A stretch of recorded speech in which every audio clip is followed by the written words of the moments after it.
A nie?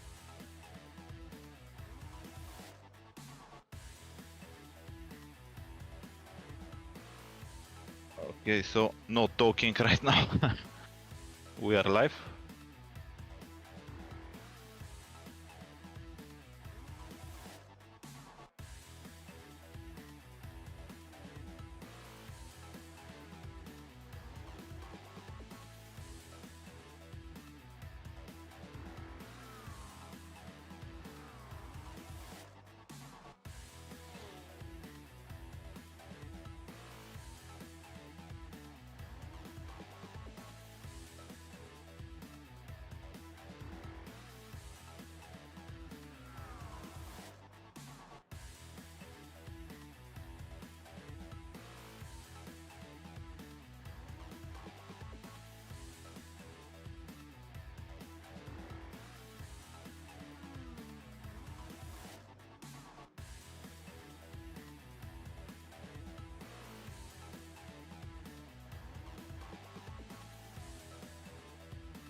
With one round to start this season, you look at one of the best places possible to get your season underway. When it becomes the endurance season and you start hitting the end of February and into March, there's always one track that comes to mind, and it's this one. It is Sebring International Raceway. The 12 hours over the former airfield when it comes to going over the lumps and bumps of asphalt to concrete is always one which brings great racing about. But here, when it comes to your SimGear GT Masters, it is all about getting yourself the perfect start to a 7-round season and hoping that you are going to be in your best place forward. My name is Jake Sperry here, bringing you all of the coverage then today for this first round's worth of action brought to you on Pitlane.TV. And I tell you what, we are going to be in for an absolute treat with all of these drivers in 2 different categories of car and 3 different classes to go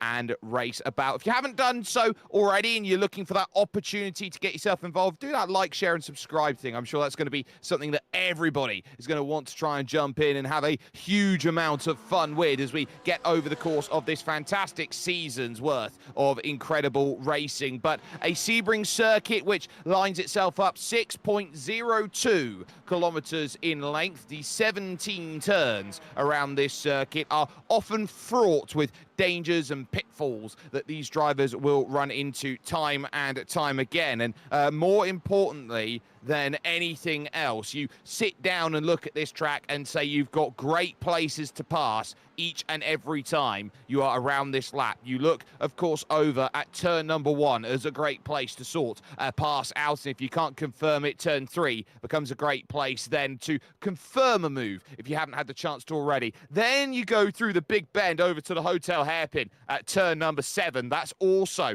going to be one of the prime places that we will be seeing overtakes happen today. And then you look over at the top of the circuit. Cunningham Corner over at turn 10 is often a place where we see that happen as we take a little look here at car number 12 going out there, the Porsche, looking to try and make as much movement as possible. This is Ventsislav Rajchanov, who is there looking to try and make great progress through this through this practice just before qualifying, and looking to try and get those final tweaks in before we get ourselves into full position. 4th fastest in the practice and making that time work quite fantastically out there on a 2:09.87, which gives you an indication of the pace here today. Just running through Cunningham Corner, one of these places where you can go and get the move sorted. You don't often find the passes over at the Tower Corner to see that happen, but then you do start looking around and thinking, well, what more are you going to find out on circuit? That corner of 1004 lines at the end of the lap, Sunset Bend, no race here at Sebring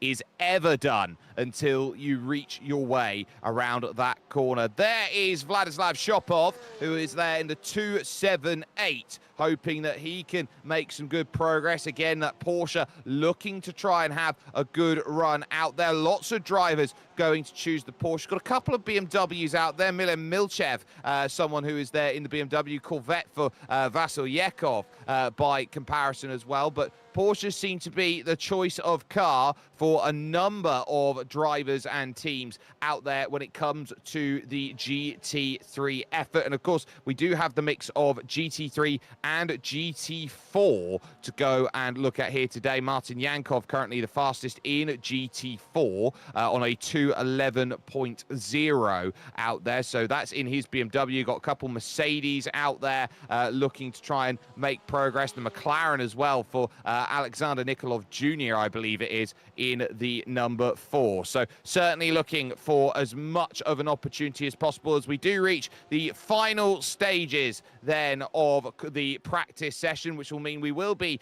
jumping over to 35 minutes of qualifying. And this qualifying is going to be split into 3 different stages. So the opening 11 minutes worth of qualifying is going to be housed for GT4. Then the next next 11 minutes for GT3 AM, and then, of course, GT3 Pro, which will put itself in on the board. Panayot Karpachev, your fastest in GT3 AM on a 201.8 in practice. Nicholas Stanev setting the pace then in the GT3 Pros, as we now turn our attention over to qualifying. And that is going to be a really strong qualifying that we are about to sit on in and watch. So they just had their first real attempts to look around at everyone, say what they've got, but the mad rush that comes out of the pit is going to be important. Alexander Nikolov first out, followed by Dimitar Palauzov then, as they look to sort themselves into position here, as we will keep an eye out on our SimGear Premier replay, which will be coming through on your screen, and I'm sure that SimGear GT3 Premier League replay is going to be huge in terms of when these drivers run into a couple of troubles out there on circuit. Some drivers choosing to stagger when they go out on circuit. For example, Rostislav Kotsev leaving a little bit of a gap out on track, with the likes behind him, which we're focusing on here as well, of Robin Skelton, who is out there at the moment. We just take a little look via our replay here of about 5 or 6 seconds back of these drivers just looking to make that progress, run around this circuit and understand where they need to be, what place, what time, and who they actually want to be around with in qualifying. Because this is a open qualifying session that they've got, they will be picking up the tow from everybody else around,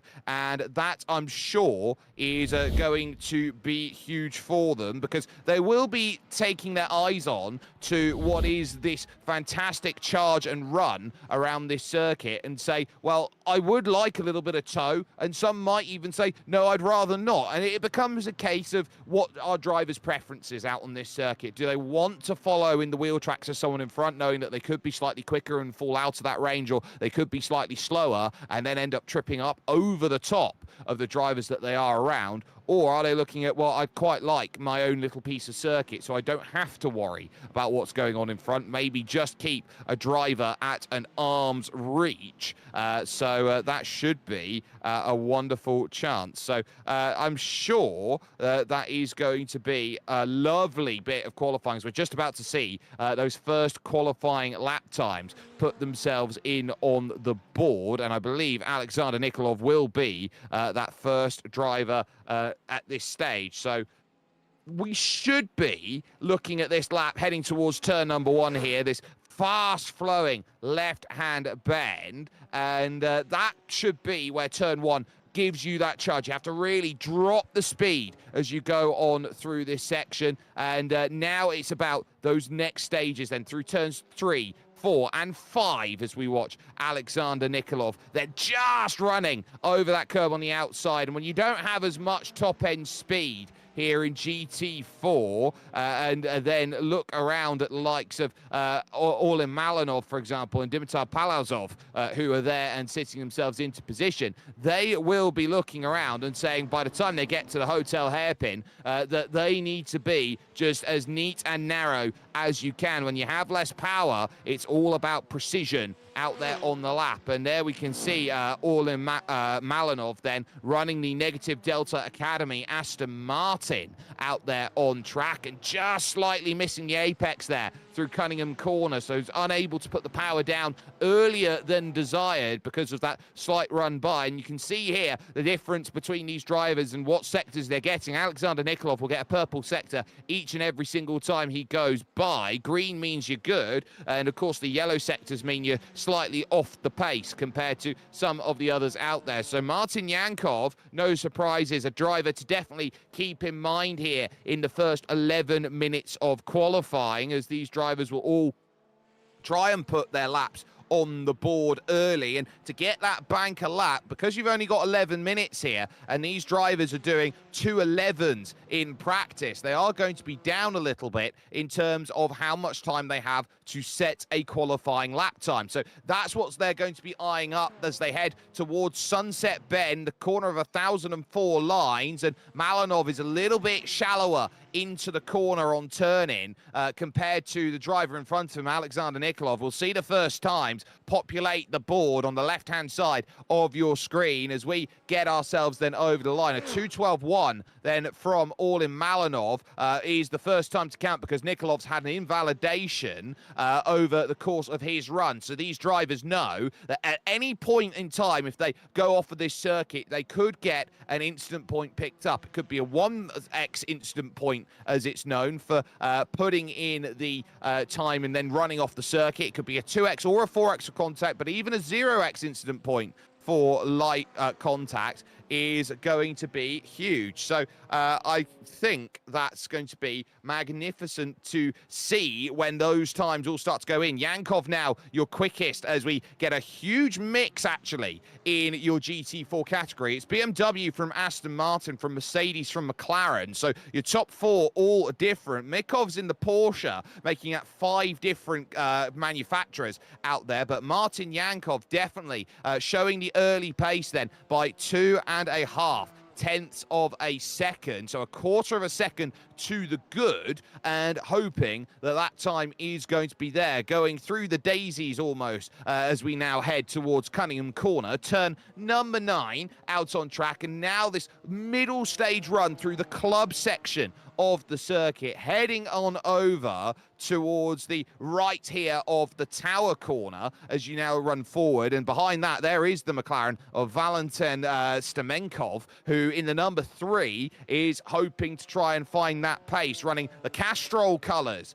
out there on track here today. So they're getting that 90s flair out there on circuit, which is what we love to see. The classic liveries are always something to be admired when you get drivers out there and putting those times in together, saying that they can be in the best position possible. But Stamenkov running and taking that wide line through the Ullman chicane as they run through. And you will see that quite a bit, these drivers taking that wide line through that corner, because you don't get an iRacing off-track instant point for being all the way over to the left-hand side. It's how far left do you want to go to get that turn in forward. Alexander Nikolov, though, car 4, goes quickest, 2:11.866, so about a third of a second faster than Yankov with his first representative time. But Martin Yankov immediately responds and puts that 3/10 buffer back there in qualifying. So that's wonderfully done by Martin Yankov as we're at 7 minutes allotted out of the 11 that we have had. So those times are really starting to find their way through, and we're keeping an eye out on these times then as the likes of Mikov then puts himself in 5th position, currently 9/10 of a second off of the pole time. But you're seeing here all of these sections as Nikolov Jr. is really trying to make this GT4 category his own out on track. Orlin Malinov is also a driver who's hoping, but you got drivers like Palazov, for example, who is down there in the off-track racing Tangerine car, down in 7th, but down in the pits. So definitely is not going to be in a position to go and get that improvement there. And just looking around, it's going to be very tough to see who's going to jump up, who's going to find those improvements, and who's going to say that their qualifying is in their position. Car 42, this is Nikolai Mikov, who is hoping that he can jump up another place. It's only half a tenth that he will need, as we've seen a purple sector there from Stamenkov there, who's down in 6th position. So really ragging the car around and trying to find some pace. A purple 3rd sector around the lap from our mini timing tower that we see. And now on the Flying Fortress straight over towards Genderbien, and of course the Ullman corner, which leads to the Ullman straight. Slightly missing the apex on the inside, trying to minimize the time lost by going to the left then as he sets up this run for the long back straight. And I tell you what, this is where the time is going to look in. Not quite as brilliant going through there, that final section here. And now to Sunset Bend, it's going to be a question of will this hold in terms of lap time. We look around at drivers who are hoping they've got everything they need. Nikolov down into the pits, feels like that's a qualifying job well done. Yankov over the line, 2:12.3. That one not as good to get the improvement, but we were focusing on Stemenkov's time, and that's a 2:12.993. So good enough to improve, but Rostislav Kotsev moves up to second, jumping 2 spots over the line. So the Mercedes in the number 1 gets that to the front row of GT4. So that will be all smiles there as that time goes through. Running out of time here in this qualifying session with just a minute and 15, well, a minute 10 now left to go. And it's looking like Martin Yankov's got a very nice seat up at the front, but everybody is sat, I wouldn't say too far behind. I'd still say touching distance at 0.3 of a second behind. It's definitely not going to be the easiest race in the world, but it's going to be one where they're all looking around thinking, well, what more can we do into the final minute? And of course, for those wondering, there will be a minute's worth of transfer between the categories. So you'll have 11 minutes, then 1 minute's rest to make sure that the category works to get out then GT3 AM, and then a minute's rest for GT3 Pro, which will bring itself as the final session out there. But Yankov, currently your fastest as drivers find their way to the pit. Stemenkov trying to find improvement. Yankov quicker again on the opening sector, but all of his other sector times are falling away, and the longer you're out there, the more difficult it is. Nikolai Mikov is certainly trying to put his time in on the board and do what he can. He's looked quite good. So too has Stemenkov with a green 4th and 5th sector here at Sebring, and so 3 of the 5 look good. The question will be whether sectors 2 and 3 were good enough to gain those improvements, those tiny times which are needed. And now as Sunset Bend approaches, here comes the onslaught then of all of those coming out in GT3 AM to go and make those times, as the checkered flag is very much out here in session. The run now comes along to say, what can you do? And I think Stemenkov will dive it into the pits, and a number of drivers, I think, have made that call to say that their qualifying is over. It might be a hard cut here of 11 minutes, which puts that through. But the final drivers then going through, Nikolai Mikov, I think, might just be heading over to the line to finish this one. His final lap attempt. We'll see if this is good enough to move up from 5th on a 2:12.5. It's a 2:12.144, and it is good enough to gain a place. So Orlin Malinov is going to fall back to the 3rd row of GT4s, putting Nikolai Mikov into P number 4. As far as the field stands, Martin Yankov then will be in charge of GT4 ahead of Rostislav Kotsev, and then following that, Alexander Nikolov Jr. in 3rd. Nikolai Mikov in 4th position. Orlin Malinov will start in 5th, along with Valentin Stemenkov in 6th. Then it's Roban Skelton and Dimitar Palauzov in 8th position of those who all set the times. Now to GT3 AM. These drivers now having a little bit more of a mix in terms of their category. Got a lot more choice to go with for a lot of these drivers, as they all look to try and put their best times onto the board and set themselves up with their qualifying efforts. We've got a whole different lot of drivers out there, and there is Karpachev, who was your fastest when it came to practice. So definitely your favorite there in the BMW, certainly hoping that that's going to work. And of course, that BMW, one of the few cars out there in the world of iRacing that has an amazing history and legacy. And that history and legacy comes back to the fact that it was developed in the sim to go then be successful in the real world. And that's what we love to see. There is Lyubimir Velkov, who is out on track. And Joris Ooms here. There's 2 Belgians in this field. Joris Ooms is one of them, and Roy Verweyke is the other. So Verweyke will also be looking to try and find some times. But let's go with Joris Ooms in the Porsche.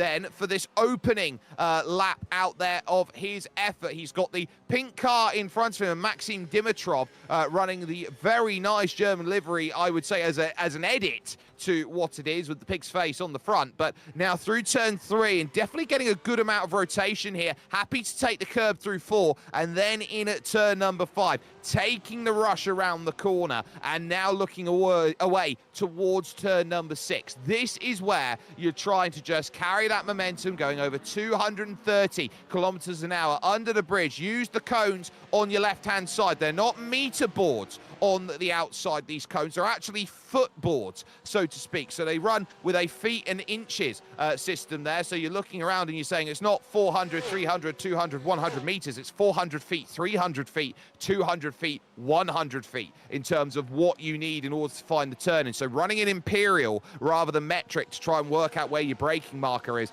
can sometimes be a little bit discerning when you're out here on track here at Sebring. But over the top then at Tower Corner, a track as pancake flat as it can possibly be, as we look further on to Bozhidar Andreev then, who sits himself then right on the back of Ivailo Dimitrov, who hopes to find that pace and make sure that's the opening lap that will be set, and is going to be the first time there in the bright green the Porsche that is there, to hope that that best time is going to be there. The 911 car running in the Porsche, taking a much bigger sunset bend. It's a lot more narrow to the inside, and with the updates to this circuit, you can attack a lot wider out of sunset bend. There used to be a grass strip on that outside as you came over towards, and you had to really respect it or see the car spin over to the inside. 202.389 from Bozhidar Andreev is the time set at the front of the field, and you're looking around. Maxim Dimitrov certainly looking very quick as Serafimov moves up then to second. So Ivo Serafimov then in the 34 going to that second position and doing very well to get the Acura up into the front row, and that Acura can be very deceptive in terms of how quick it is. So a very good time that was there. Karpachev could only manage 9th position. Lazar Katsarski is in 8th position currently, and has done a very good job of putting that car up there. But crucially, Andreev setting the pace by about 800ths of a second is the way to describe that at the moment. There is car number 22 out there on track, and hoping that there will be good times ahead. That is, of course, Katsarski. So a very nice opening run, and using the classic Marlboro colours there for the McLaren. So going very retro on the livery, and hoping that there will be improvements. And I tell you who is improving, it is Milchev, who is looking like the most likely to improve out there in the off-track racing BMW. So Milan Milchev might be the driver to keep in mind, although he hasn't had the best of Sector 5s behind Vladimir Mavrodiev. So there is still more to be found, but the pitfalls are still there, and a student driver is supposedly out there on circuit. You gotta love the liveries here, and this is Lyubomir Velkov, who is out there with as much warning as possible there on the car. You got the tyre tread that's there, the man that's been left on the front of his bonnet, which is not necessarily the most ideal thing in the world for his livery, and it speaks volumes to those around. Right-hand side in front of him there, that was Stanimir Borisov, and you're going to see him on the left-hand side just pulling out of the way, allowing these drivers to go forward and then to attack the final sections of this lap. Maxim Dimitrov, fastest now, breaks the 202s with a 201.9. So Maxim with a fantastic time. Karpachev goes second. Andreev is now dropped down into P3. There is Maxim Dimitrov, so the pig is smiling out there in front, and certainly leading this field in terms of the AM category right now, as Dimitar Dimitrov is there with Panayot Karpachev. And Karpachev, I think, wouldn't have been best pleased through the opening sector of the lap. He would have certainly felt that he would have had the pace to go through, had the pace to make the pass, but Dimitar Dimitrov is on a qualifying lap, and not finding that pass means that that will be an abandonment of that lap. Roy Vaveka going to P4. Now that is where interesting things start to happen. Let's listen in at the Porsche running through the middle sector of the lap.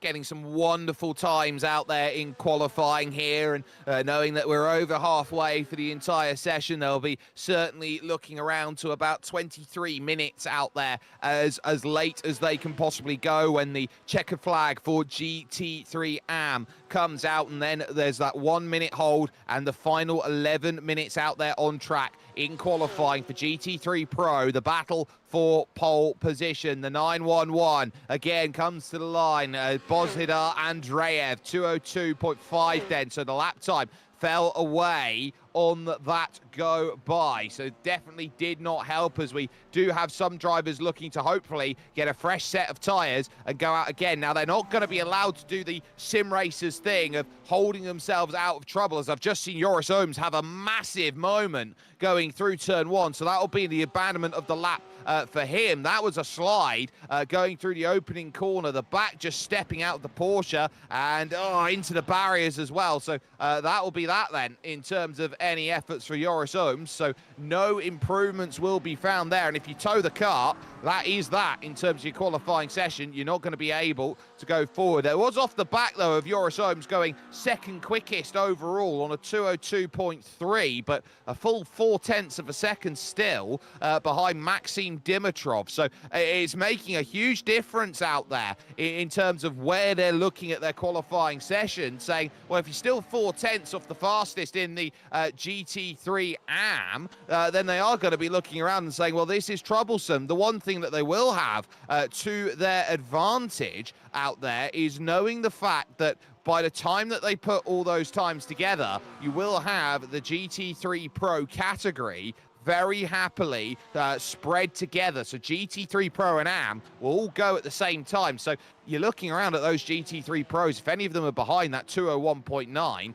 it's certainly going to tell you a lot about there. And the weather of this circuit, they're running a very hot track temperature here today in the panhandle of Florida. It's 46 degrees here in qualifying, not a threat of rain in the sky as they go about. So it's very hot conditions, but crucially in sim time is about 20 past 2 in the afternoon, which means that this track is only going to cool by the time they reach 3 o'clock and further on in this session. So it will only get easier for them, dealing with a little bit of understeer on a bit of a greasy surface that they've got, and hoping those improvements are there. Karpachev then looking to try and get over the line once more as the car in front certainly set a nice attempt out there. That was a Vilo Dimitrov putting a 2:15 down, so that would have been an outlap, but that will be that then for efforts from Karpachev, taking the tow and saying that is my qualifying attempts done. I think the last of the laps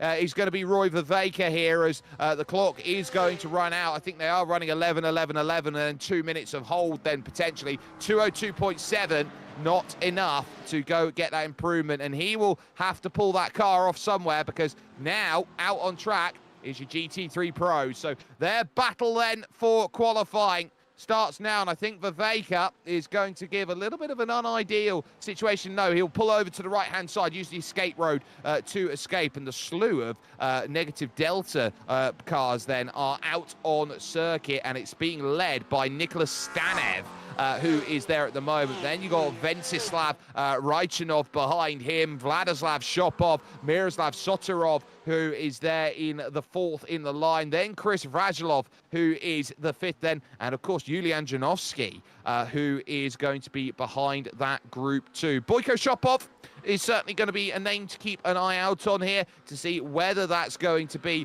up to the top. But everybody now in the pro category is staring down the barrel of how quick can we go, and where do we find the time that is necessary? There is car number 278 of Vladislav Shopov. Very, very good when it comes to the lower speed vehicles out there in the iRacing sphere. He's a very dab hand with an MX-5, so he's very good in that respect, but someone who could definitely find the pace going through and really running up. Now, the Yekov Rally School team, this is Vasil Yekov, so name finds itself into the area of what he's able to do with expertise, but certainly looking for a little bit of a gap on his own in the Corvette. So American car, American track, we'll see how that combination all comes into play. But looking around, a lot of Porsches loitering near the front of the field. So it definitely looks like the balance of the Porsche today in GT3 certainly will be one to keep in mind as we take a look around at Boyko Shopov here, just gearing up for that first flying lap and that all-important attempt. Boyko here is going to be hoping that this race is going to be something that he can smile about. Now, it's a full hour that they'll be racing here today, so they've got to go once around the clock to make it work, but we'll see what will happen. Nicholas Stanev, then we will go and get the focus on car 15 through turn 3. The McLaren trying to really fight against the curbs there, going through 3 and 4, and really having to deal with a little bit of movement as the car tries to find that purchase when you're trying to put the right foot down as flat to the floor as possible. Very difficult to try and navigate through there with the high curbs of 3, 4, and 5. And Gabriel Ivanov is also looking for those times, just running a little wide through the opening corner, and Ivanov here is certainly hoping that there is going to be something that 35 car can do to move and make improvement off the exit of 5 and going down through, maybe struggling a little bit there through the gears to really get that progress and forward momentum. But we'll see what car 35 will be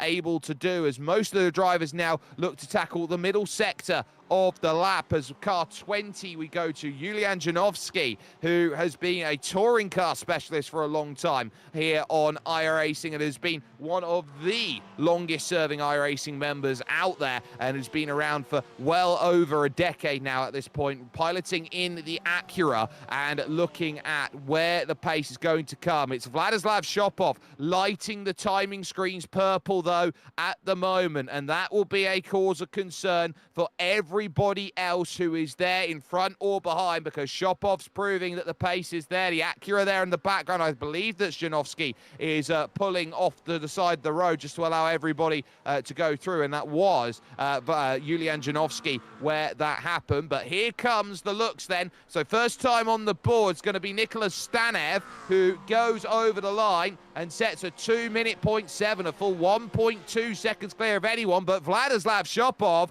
goes half a second quicker than that. So Nicholas Stanev then second. It's Shopov who is your qualifying leader at the moment. Vrasilov then now becomes your third place runner. Miroslav Sotorov into fourth, and Boyko Shopov running out your top 5 as qualifying goes. A big seismic shake-up between AM and Pro that brings itself forward, but what a wonderful bit of battling that first lap does, and having yourself 0.4 of a second clear of anybody else is huge. And look at a wheel spin. They're having to really fight Christian Novev. Then having himself a really tough battle as he goes through the final section of circuit, but still manages fourth then on a 2:09, but really having to fight against the car, which is never what you want to see out of that McLaren. But it goes Porsche McLaren, Porsche McLaren, Porsche Lamborghini McLaren, your top 7 as it goes. So it definitely seems like the top of this field, they have one car of choice that they all want to be running, and Porsches and McLarens are the aim of the day. It's a game of Leipzig versus Woking here today at Sebring, then at the front of GT3 Pro. So still with time to work with. They've got themselves about halfway through in the second lap, so we'll see whether there is improvement or there is no improvement. So they'll be looking around at these tyres saying, well, if they're not good out there on their second lap through, they will lift off and go somewhere else. Nicholas Stanev certainly proving that, moving over away from leading this group, doing most of the donkey work, and hoping maybe even for a little bit of a slipstream tow that's going to help in terms of laps. Into the pits comes Vladislav Shopov, happy with that one lap attempt that was out there. Raichanov then goes to 8th fastest on the 201.4, half a second quicker than the AM category leader out there. And Vasilyekov, by comparison, is going to be down in 17th. So the only driver really who is out of position as a pro, but that time will certainly help the timing screen jump up. That's Vasilyekov now up to 10th place with that qualifying time, but that will be shuffled down to 11th because Gabriel Ivanov moves on up and gains that position, getting that 8th fastest time of a 201.4 on the board. So that's certainly wonderfully done by those times, but we are still keeping an eye out on what drivers are trying to do, where they are, how they're progressing. There is Gabriel Ivanov on screen right now for you.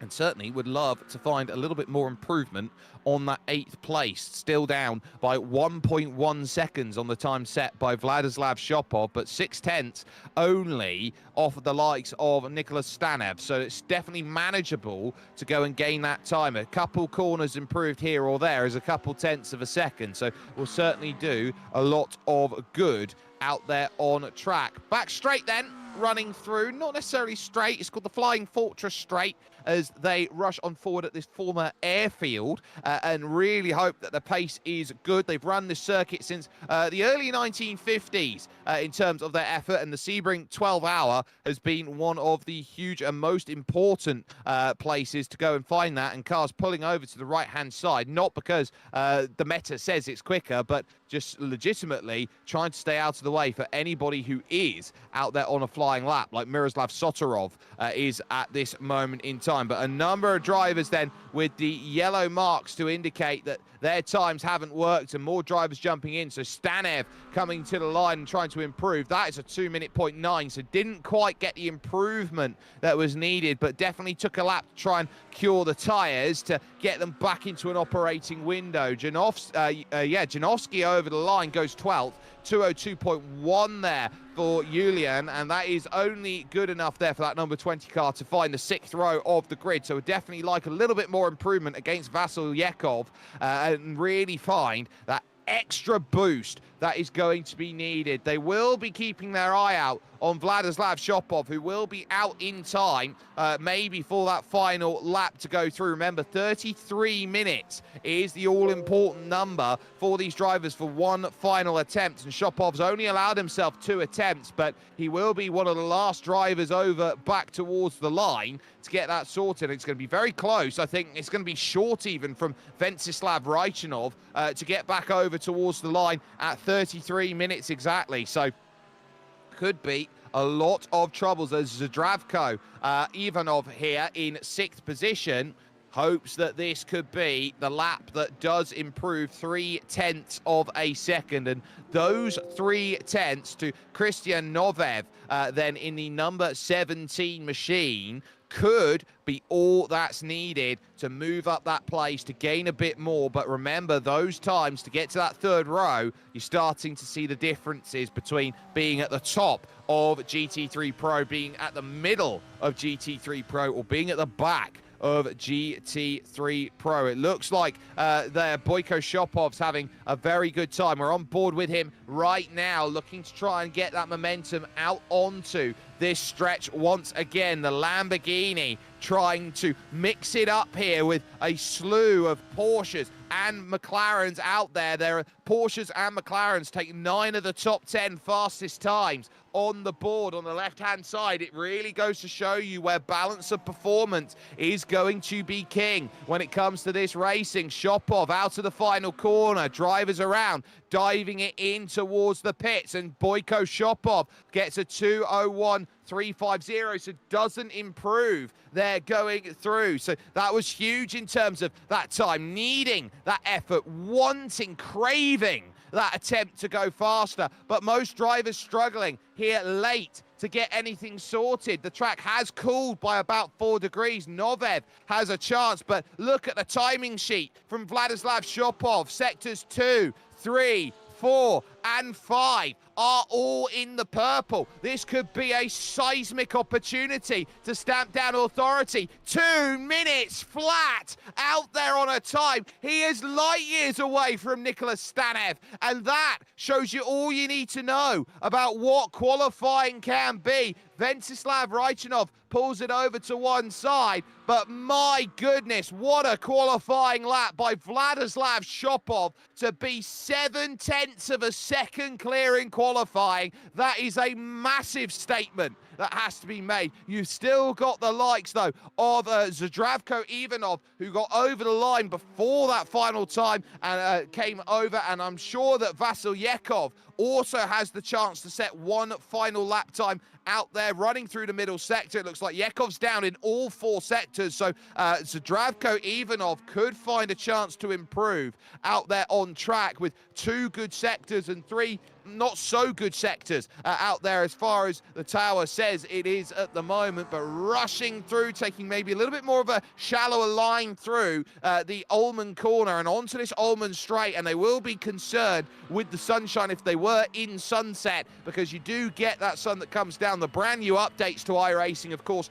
giving that massive HDR section of sun blinding into the eyes through there, making it very difficult late on, as close to the wall as you like from for Zdravko as he makes his way towards the line. He needs to improve on a 201.2, and it's a 201.3, so couldn't quite manage that improvement, but that will be that then in terms of qualifying, and your grid then is going to be set. An hour round the clock is required for all these drivers, and they will stare down the barrel of car 278.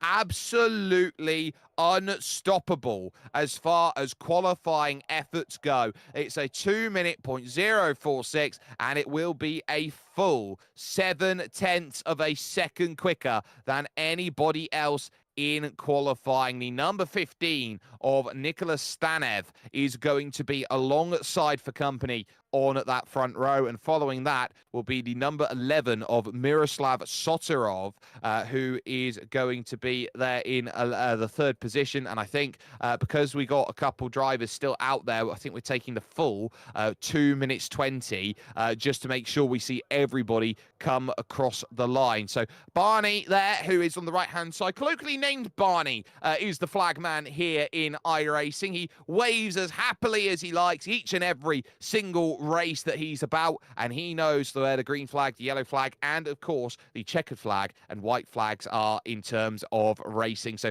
he'll be there furiously waving as we wait for the session to tick on over towards our race and say that is where the challenge is going to be. The hot conditions certainly favoring those drivers who could put and string a time together late. So Vladislav Shopov was the driver who was able to manage that and find those improvements. Chris Vasilov is 4th, with Christian Novev in 5th, and Zdravko Ivanov then will be P6 by comparison. So ultimately, the times that all came in with these 33 drivers out there and looking to race today were all simply perfect in the realm of Vladislav Shopov. He will be looking around at this race saying, well, I've got a big advantage on everyone else, but this race is never one that's won on paper, and you've got to be so alert to what everybody else around you is capable of doing over the course of this race. Now, we have talked about the fact that we are sitting on a 7-race season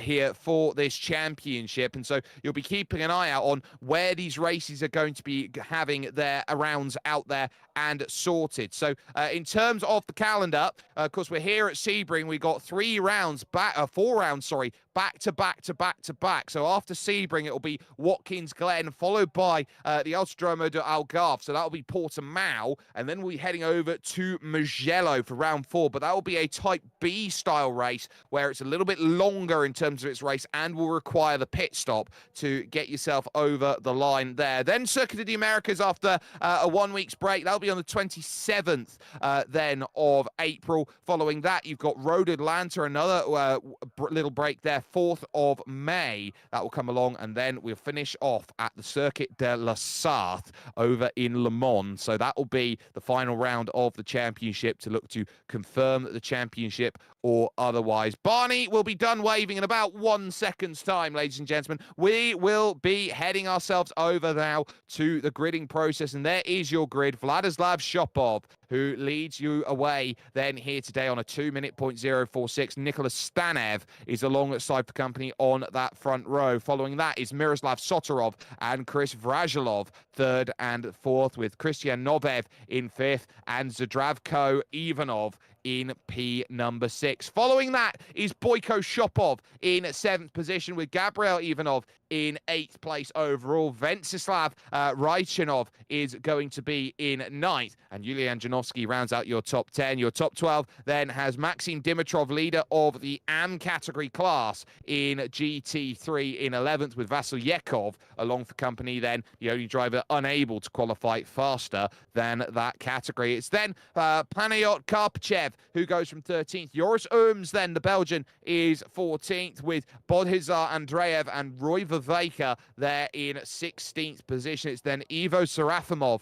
who is in 17th, along with Milan Milchev. And then you've got yourself the eyes on row 10, where Vladimir Mavrodiev is going to be in 19th in the number 77, and Ivilo Dimitrov, he rounds out your top 20. It's then Lazar Katsarski, who's 21st, along with Alexander Nikolov Sr., who is in 22nd. Dimitar Dimitrov leads then Lyubomir Velkov on row 12, and row 13 will be rounded out by Stanimir Borisov as these drivers start to take their full pace lap. In GT4, it was led by Martin Yankov, so keep an eye out on him. Only 6 seconds off the pace of the slowest car out there in GT effort there for GT3 AM, with Rostislav Kotsev in 26th position. It's then Alexander Nikolov Jr. who will be going from 3rd position in category, with Nikolai Mikov in what is 29th overall. Orlin Malinov and Valentin Stemenkov then make up the next 2 drivers, with Roban Skelton and Dimitar Palauzov then looking to make that progress. That will round out your field of 33.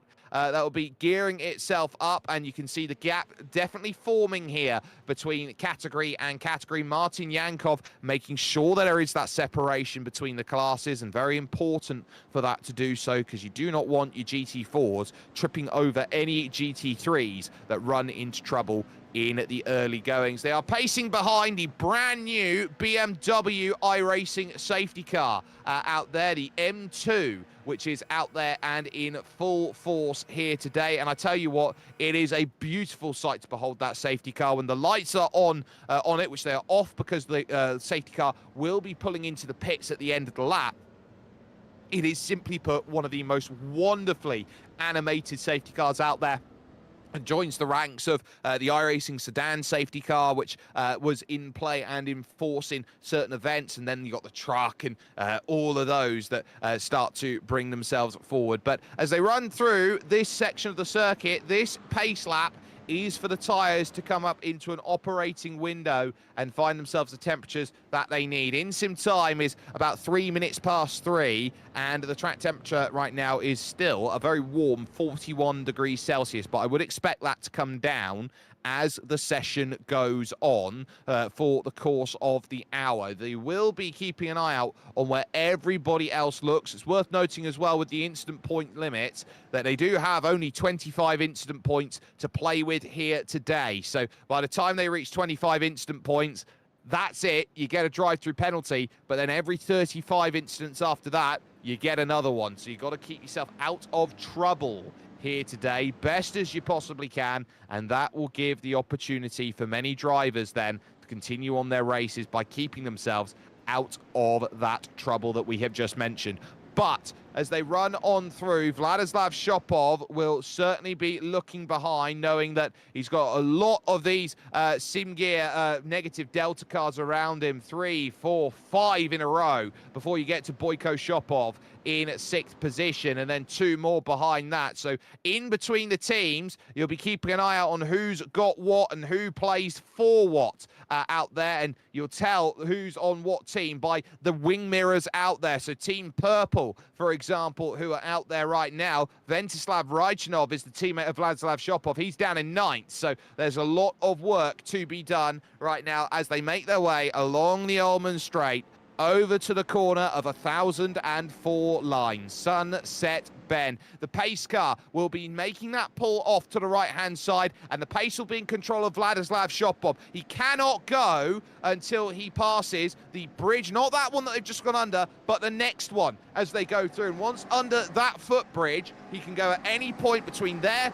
and, of course, the checkered flag that comes out, or the green flag that comes out. So he waits and waits and waits, and now he launches. 1 hour onto the clock. Let's get racing as they fan out and they look to go 3 wide here for third position, as the likes of Sotorov has to be careful. He gets into the side of Chris Vrazilov, then full position. How easily that drama can happen early as the two categories of class work together, try and really pinch through towards turn 3, this bottleneck that naturally forms itself. A little bit off the road then goes the likes then. Oh, we're going to get a spinner, and that's going to be Gabriel Ivanov who goes around in the back, but it's a good start at the front of the field, which I think is very crucial, and these drivers got exactly what they wanted, as off now goes the GT4 category of class, and a little lunge there from about 5th place back, so that would have been all in Malinov, looking at Nikolai Mikov for that position, and just not able to do so. Yankov's going to be undeterred then off of this start as they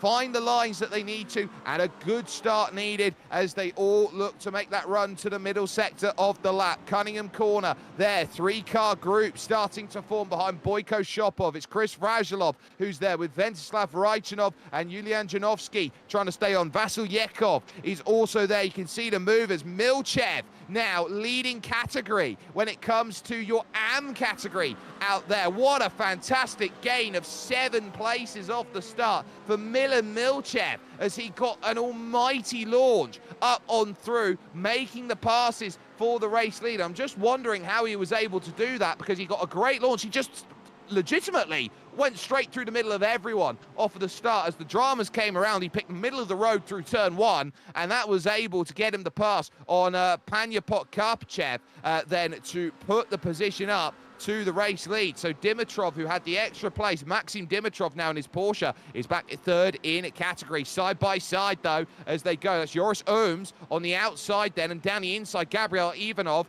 trying to make his run back through the AM drivers to get back to some of the pros out there. But a lap in the books, a little hectic, but nothing untoward with that opening lap of the races. There is Chris Vrazilov sitting with Ventislav Raychanov just behind him, and definitely able to carry the speed a lot better through there. Side by side, as this is Mavrodiev looking at this on the exit here. Roy Vaveka has to be there on the outside. Will he leave just enough room? Touring car background for Roy. He was part of the British sim racers scene for a very long time when that was running, and was absolutely incredible as he gets the drive off the exit. Well done, Roy. He gets the move done on Mavrodiev, but it now leaves Ivilo Dimitrov and also Alexander Nikolov Sr. into play, looking for this move. Senior looks at the inside, contact as they go through at the chicane, and round will go Vrazilov, and he's got to be so careful about the rejoin. He can't move. He's got to wait for everybody to go by. Finds reverse, trying to give himself some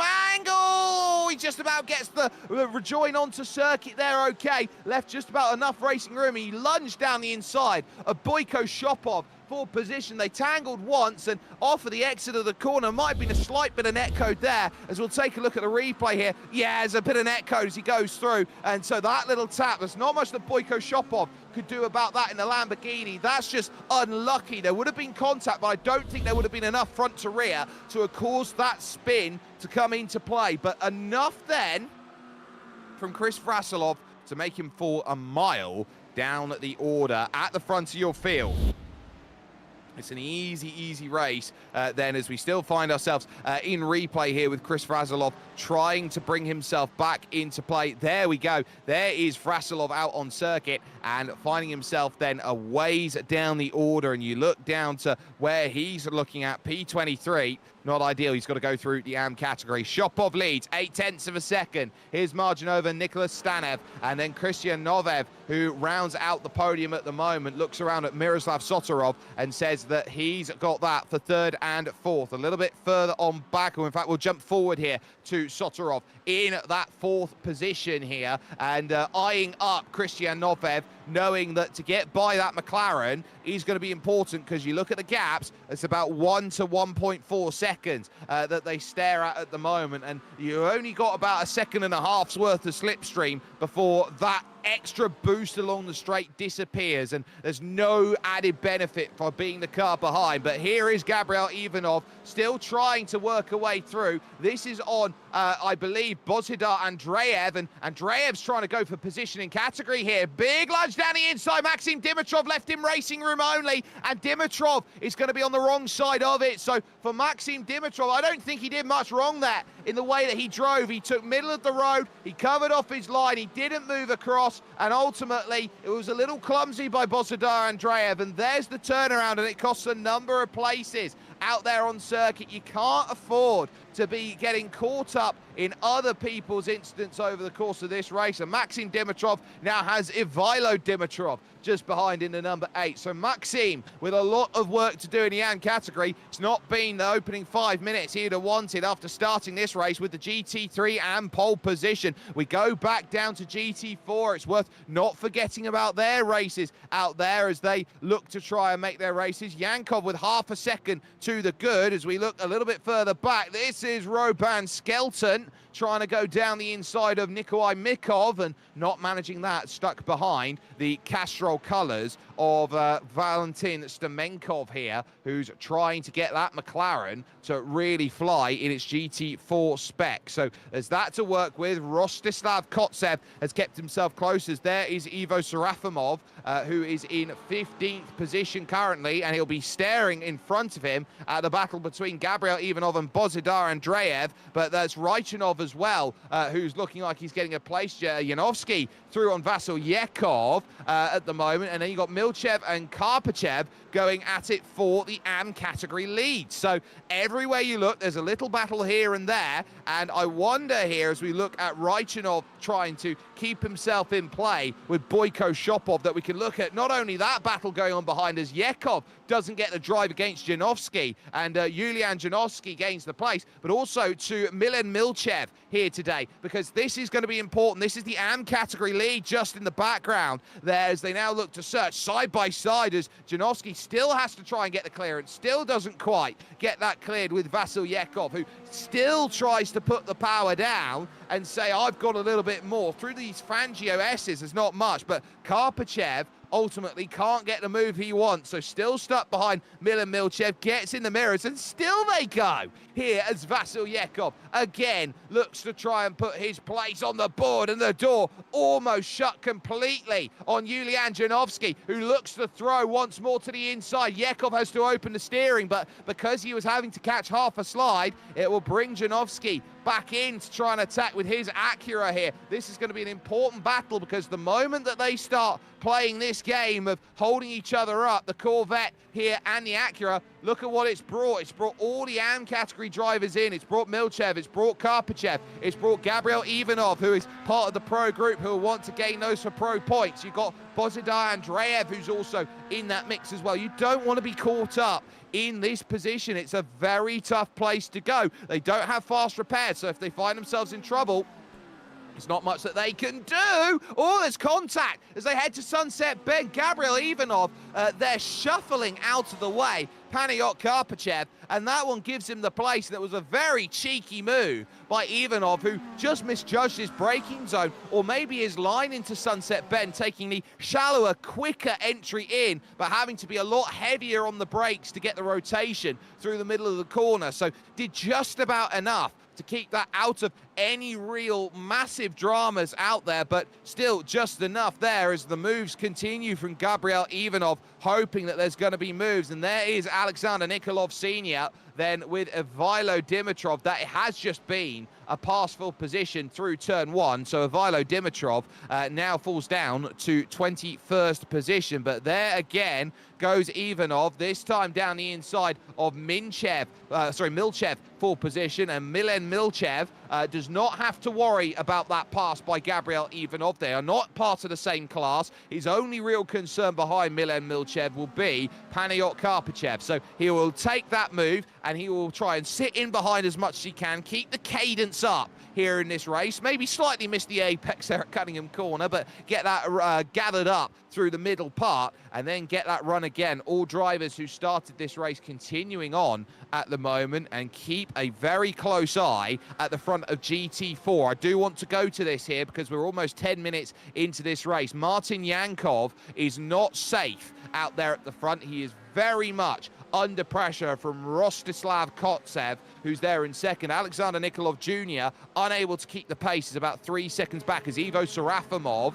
as we currently focus here in these groups, is thinking about, well, what's coming forward? And the answer is Joris Ohms, as he finds himself in an Apex simulation sandwich currently. But here is Bozidar Andreev, who is on the inside, looking to get this for second in class and hoping that Sunset Bend proves to be nice, but you can run the outside, and it certainly works out for the BMW there of Panayot Karpachev. Gets the drive off the exit, will now have the inside for turn one, falls back into line, does Andreev, hoping that he can get to the inside. A half defense there to the inside line, and again, that big lunge down in through the opening corner gives Karpachev the defense he needs. So Andreev has to hold his station, has to hold his line, and note there is not much more that he can do as Maxim Dimitrov continues to bring himself closer with Roy Vervaker and co, and a look for the race lead in GT3 AM as Karpachev looks to try and pick a pocket on Milchev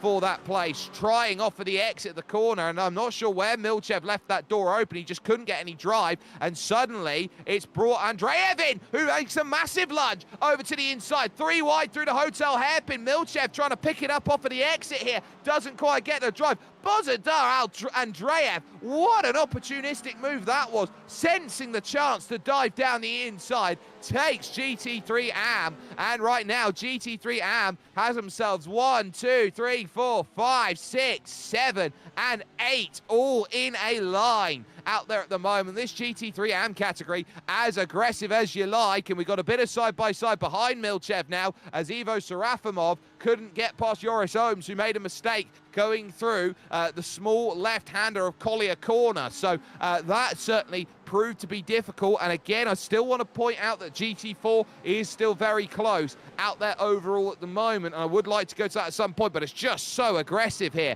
in the mid-pack for GT3 AM.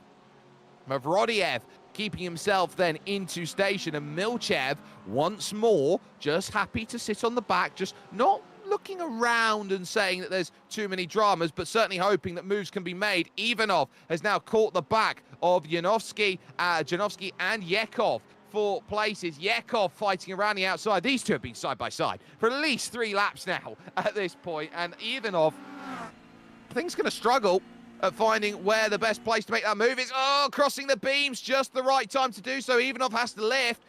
And there's Vasilyekov around the outside, but the inside drive is there once more for Yulian Janovsky. That small kink to the right does favour on those on the outside, but the inside line is big.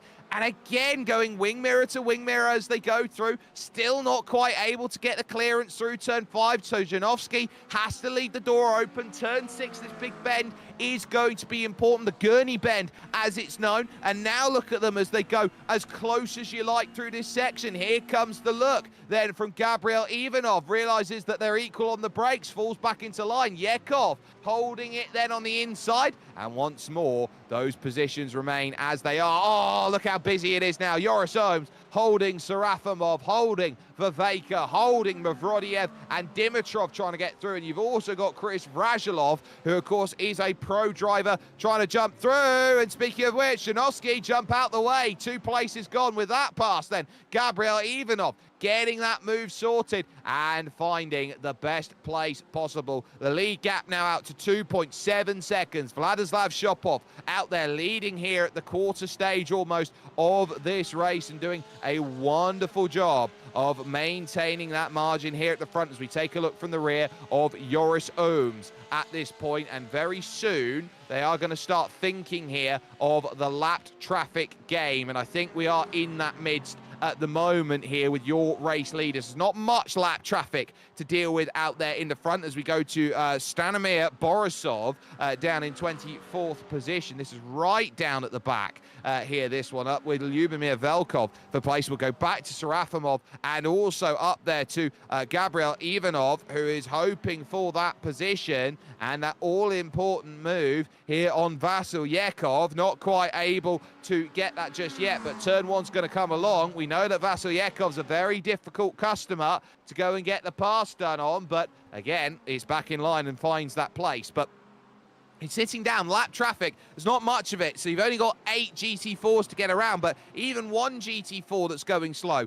can be difficult to try and get by, and it's the responsibility of these quicker GT3s to execute the passes safely. There goes the look, and Serafimov gets it done on Yoris Ooms, and they're starting to bunch up here around each other. Mavrodiev then having a huge wiggle off the exit of turn 5, and that now brings Maxim Dimitrov to side-by-side, hoping that he can pilot that back and gain another one. Very much a case of the Porco Rosso style car that he tries to bring on through. Down on the inside and gaining that place and comfortably managing so on Mavrodiev, and Mavrodiev will have 2 for his mistake as Vrazilov moves on by and jumps up into the next place. In front of that, they go wing mirror to wing mirror. Serafimov and Ooms again going at it. They can't leave each other alone at the moment. They are scrapping and they are dropping to Karpachev, dropping to Milchev, dropping to Andreev. The podium of GT3 AM is flying away from this group here on lap 8, and it is stark at this moment in time.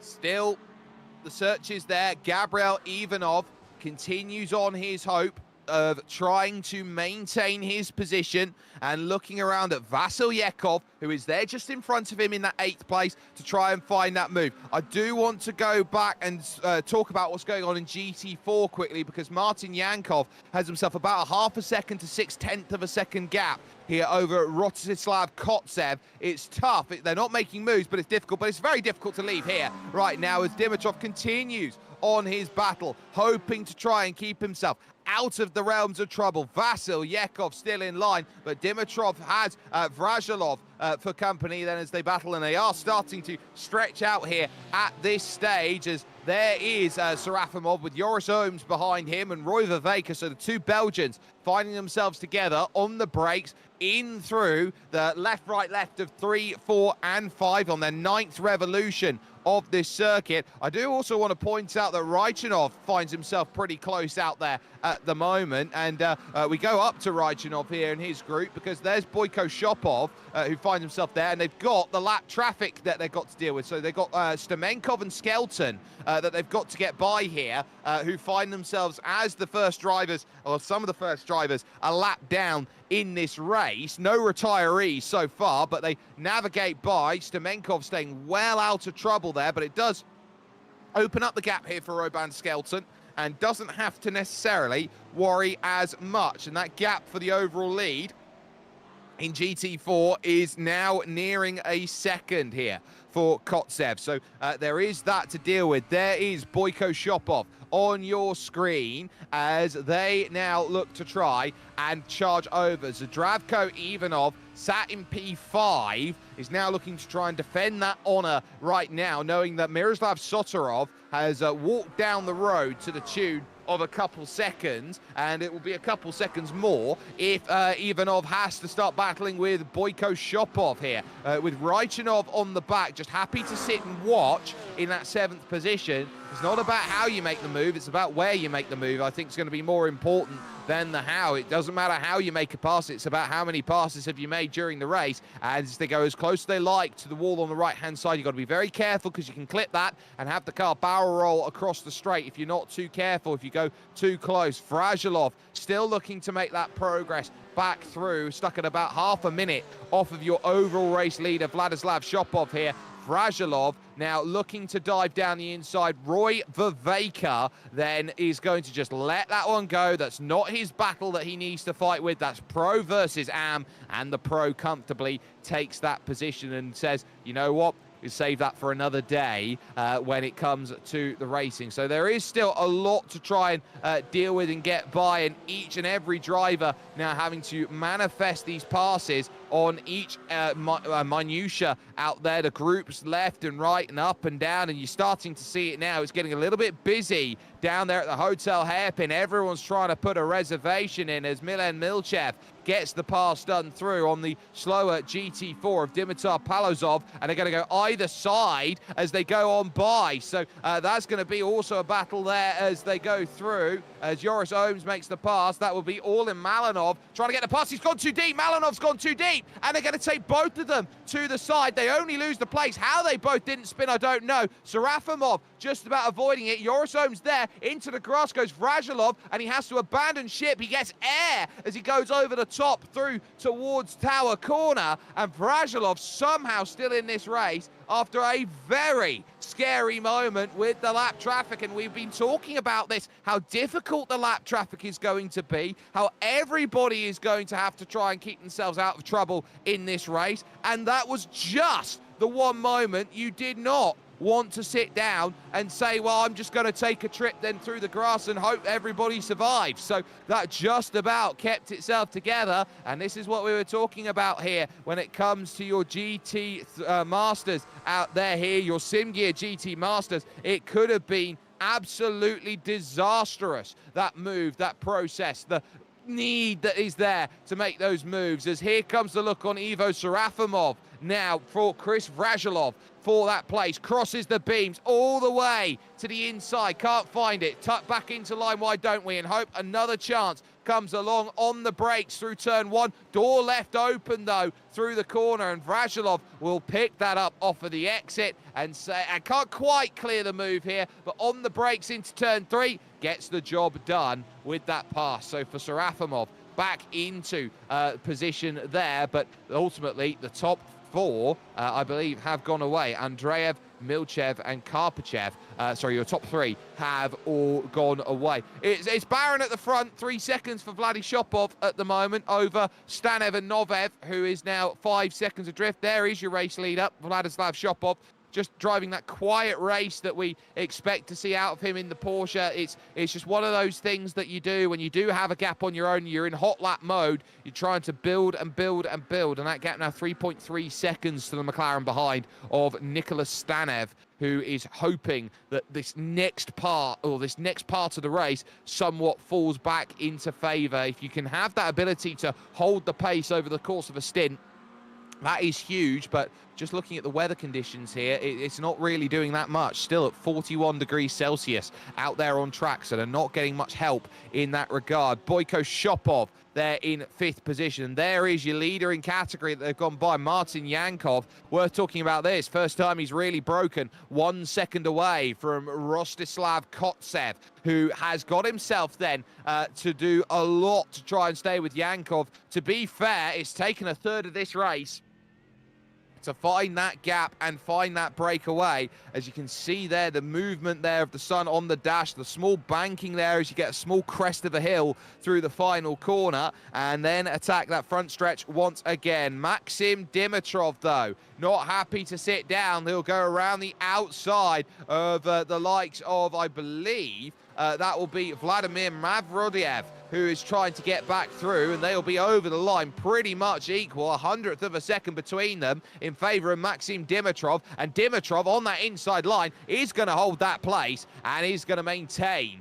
that position over Vladimir Mavrodiev, who can only sit and watch as that move came into play. Viveka finding himself just in front with Joris Ohms. They're having to regroup, try and get themselves to Ivo Serafimov for that next place and that all-important next position that they've got to try and get through and move on up the class. But these gaps are starting to open up, and those 4, 5, 6 car battles are now suddenly turning into 2-car battles out there, like Milan Milchev, for example. Very happily down there battling right now. 12th overall in this race, a gain of 6 spots, but Paniot Karpachev for 2nd overall is certainly looking to try and keep the pressure high, just the same way that Sotorov's keeping the pressure on Novev, the same way that Raichinov is doing so on the likes of Boyko Shopov. by comparison. Dimitrov continuing to keep himself close out there in this field and hoping that that move is going to materialize for him. The traffic of Nikolai Mikov, they have to try and get by and do so going on to the Flying Fortress straight. But Porsche versus Porsche, it's all about how you set the car up. For Ventsislav Raichanov here, who's there in 7th position, it's a little bit different here because that Porsche has got to try and find a way by on Boyko Shopov's Lamborghini. Now, that Lamborghini isn't just a Lamborghini. It's got an Audi-style engine there in the car underneath it. So it's got all the flair and pageantry of the rampaging bull that is there of Lamborghini, but ultimately it's got a German engine down there in the front. So I think it's a real case here for Boyko Shopov that he's got very good drive out of the car at the moment. Really clatters the curb though through turn 4, and the two teammates again of Viveka and Ooms continue on with what they need to find. So Roy holds himself steady and doesn't make a move, but because he didn't, attack will be overtaken. It's going to be Maxim Dimitrov having a lunge to the inside, and I think he wasn't quite prepared for that because he slid through the corner not once but twice down the inside, forcing a way through. Vladimir Mavrodiev looking at that one and having a wiggle again off of 4, which means the outside of 5 still there. Drive is still going to be needed off of the exit. A little bit of curb then. It's going to be grabbed, and Maxim Dimitrov would have felt the traction control. Just grabbing the car ever so slightly for how much is used there of that. But again, to the inside, the hotel hairpin's going to be the key space. Lunge down the inside. I think that one's going to be plain sailing here unless it's going to be straight on. Dimitrov's got to try and square it up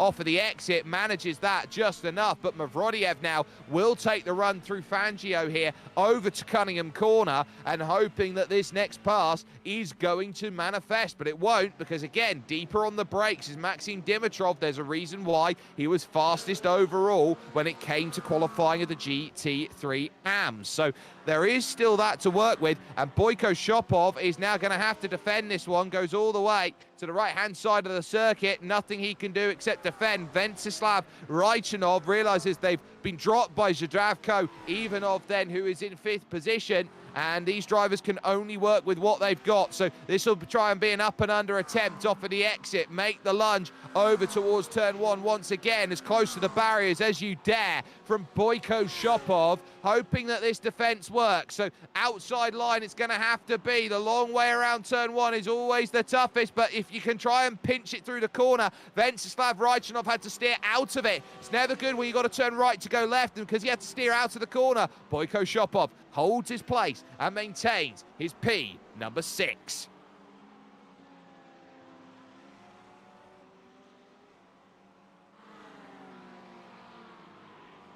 Just about heading over then to the halfway stage of this race. 4.3, the gap at the front of your GT3 Pro class, where Vladislav Shopov leads Stanev. You can tell who's in what class. It's green for who we're on, red for your GT3 Pro, it's blue for GT3 AM, and it's yellow for those in GT4. And what has been a very clean start to racing here in your wonderful racing action in the SimGear GT Masters for 2025. Your season opener here from Sebring, and the look on the outside by Vrajilov here, who is still, remember, part of category. Look to go through. Now, I have noticed a car down in the pits, and that is Lazar Katsarski, who is down there and making a pit stop, and it does look like for Katsarski that this is going to be a scheduled stop to get back off and away again in the McLaren. So getting that out the way early might be interesting in terms of saying, well, who can make it and who can do what. I'm looking around. The fuel limit in GT3 for the BMW M4 is limited to 60%, which will indicate that all of these drivers will have to make a pit stop at some point in this race. And if you're looking at limited to 60%, I don't see him getting much further than lap 35 minutes in. So we might see a mad scramble dive down into the pits from many a driver at the moment. Raichanov now getting himself the drive that he needs on Boyko Shopov. But once again, it's going to be sit and work it out inside line. Oh, forces a slight wiggle from Boyko Shopov, who would have got the car right, car left from the spotter as he went through. Door open, Boyko Shopov down, now looks at that down the inside. There's contact going through. Ventsislav can't quite get his pass done. Raichunov has to fall into line and realizes it doesn't work for him, and Boyko Shopov survives again. Karpachev down in the pits. Roy Vervaeke, Alexander Nikolov's Ferrari is also down in the pits. So we are firmly in the pit stop window here of drivers deciding that they want to come down early. And the AM category seeing a lot of movement then and seeing names off the back of their black box relatives coming in. And so realizing now's the time for Karpachev. It's important. It's that Milchev then that we focus on then for the moment. Milen Milchev trying to get his drive going forward. He was flying about as we saw the static scene going through at 3, 4 and 5 out there on track. So the battle there is going to be very close on exit actually between Roy Vervaeke and Panayot Karpachev. I wonder here whether Vervaeke's been able to save fuel in his stint and he's been able to gain some time. They will come out in and around some lap traffic with the likes of Stemenkov out there. As watch out for Miroslav Sotorov. This one for a podium here against Christian Novev here. So this is going to be the negative deltas going at it together. Sotorov versus Novev for position out on track. So at least for the time being, this is the Madness version of the car out there right now. And there's his teammate back in 7th position, trying to work out whether there is going to be more that can come through. Joris Ooms still having to deal with his race currently, as the likes of Borisov leaves the pits. Joris Ooms trying to get himself back to Ivo Serafimov. So still no takers really from most of the field, but I'd expect the likes of those of Milen Milchev, for example, to start considering the pits. Christopher Azalov might start considering the pits. We're just over half an hour into this race, but most drivers do prefer to run the tank dry if they can possibly afford it. And the reason why is it keeps the least amount of weight in the car. Less weight, it means more speed. It does mean less downforce technically, but it does mean more speed. And so you've got a car that is at its quickest for its longest. And speaking of cars quickest for its longest, there goes the move of Chris Razhalov, and that was very much a move over to the inside. I'll let you go from Milen Milchev, who didn't want anything of the GT3 Pro that was going by. We do have Dimitrov into the pits then. I think it's Ivilo Dimitrov in the number 8 Porsche who has dived in to make a pit stop. So I'm interested where Ivilo's going to come out by comparison to Karpachev. He's moving down the front straight currently, and so too is Roy Vervaeke. It's not the easiest one, and we're actually getting GT4 pit stops because Orlin Malinov is also diving in. So we are getting those pit stops. You got to look around and say Kotsev is struggling now in GT4. Yankov's now broken that gap, and it's now 3.6 at the moment. And we've got a battle on in that category right now between Alexander Nikolov Jr. and Nikolai Mikov. And in fact, they're going to go side by side right now on the timing tower, and they're going to really scrap. But Boyko Shopov continues. In comes your race leader overall, Vladislav Shopov, then makes his pit stop, and that will surely mean behind him in comes Nicholas Stanev. Miroslav Sotorov then is going to take over the race lead. Christian Novev has also dived in, and he had to be very careful coming into the pits, did Novev, because he had Sotorov dive down his inside to try and get the pace. So didn't obviously go to the inside far enough to make that line through Sunset Bend work. So Sotorov, now your new leader, he'll look behind at Zdravko Ivanov, who's there, but this is a firm indication the pit stops already. Vladislav Shopov has left the pits. He's only got that much to catch to Sotorov and Ivanov, who are there in first and second, but negative delta by SG finds itself there into position, and fourth, leaving the pits, leaving just Serafimov and Ooms in as most of your leaders come in. So the GT3s, I think, have just about hit their limit here. So look out for Karpachev and where he comes out with the likes of those around. So this is going to be huge, as there goes Nikolai Mikov down to the inside. He was hoping for the move, but Alexander Nikolov keeps himself firm, keeps himself steady at over the halfway stage. Andreev now leaving the pits ahead of those, the likes of Milchev, for example. So he's definitely got a huge margin. Vrajilov as well leaves, and following that, Mavrodiev Boyko Shopov's had a very long stop down there in the pit. So Boyko Shopov, I think, might have been caught speeding on the lane as he came down in, and so that's really cost him an extra 40 seconds in his pit stop. Karpachev has come out of the pits, and I think Karpachev here has come pretty close here to Milan Milchev, so Milchev's just about covered off that move by making that pit stop when he did. So that puts third in class then to Paniot Karpachev, but still it's a big lead for Bozidar Andreev, who, remember, had that contact earlier on in the race, which cost to the pink pig car behind there of Maxim Dimitrov, who'll be looking now at that podium and trying to re-hold in GT3 AM. Top three all come in then at this point. So that will be Miroslav Sotorov, Zdravko Ivanov, and also that will be Ventislav Raichanov, who all come into the pits at the same time. Still waiting for Serafimov and for Ohms to come in and make their pit stops too. So they will be lining that up, and there is Vladi Shopov, who looks like he's going to be walking back to the race lead once again, and now he can look to command his margin over those behind, like Nicholas Stanev, who is only just, by the way, coming through the final corner, which will be quite a harrowing moment. Sotorov is on the pit exit here, so has Stanev lost out in the pit stops compared to his rivals? I think he's just going to come out ahead, and in fact he will, over Sotorov, and Novev, I think, still going to contain his place, and he does. Mavrodiev continuing his battle out there in the number 77 out there. That's 77.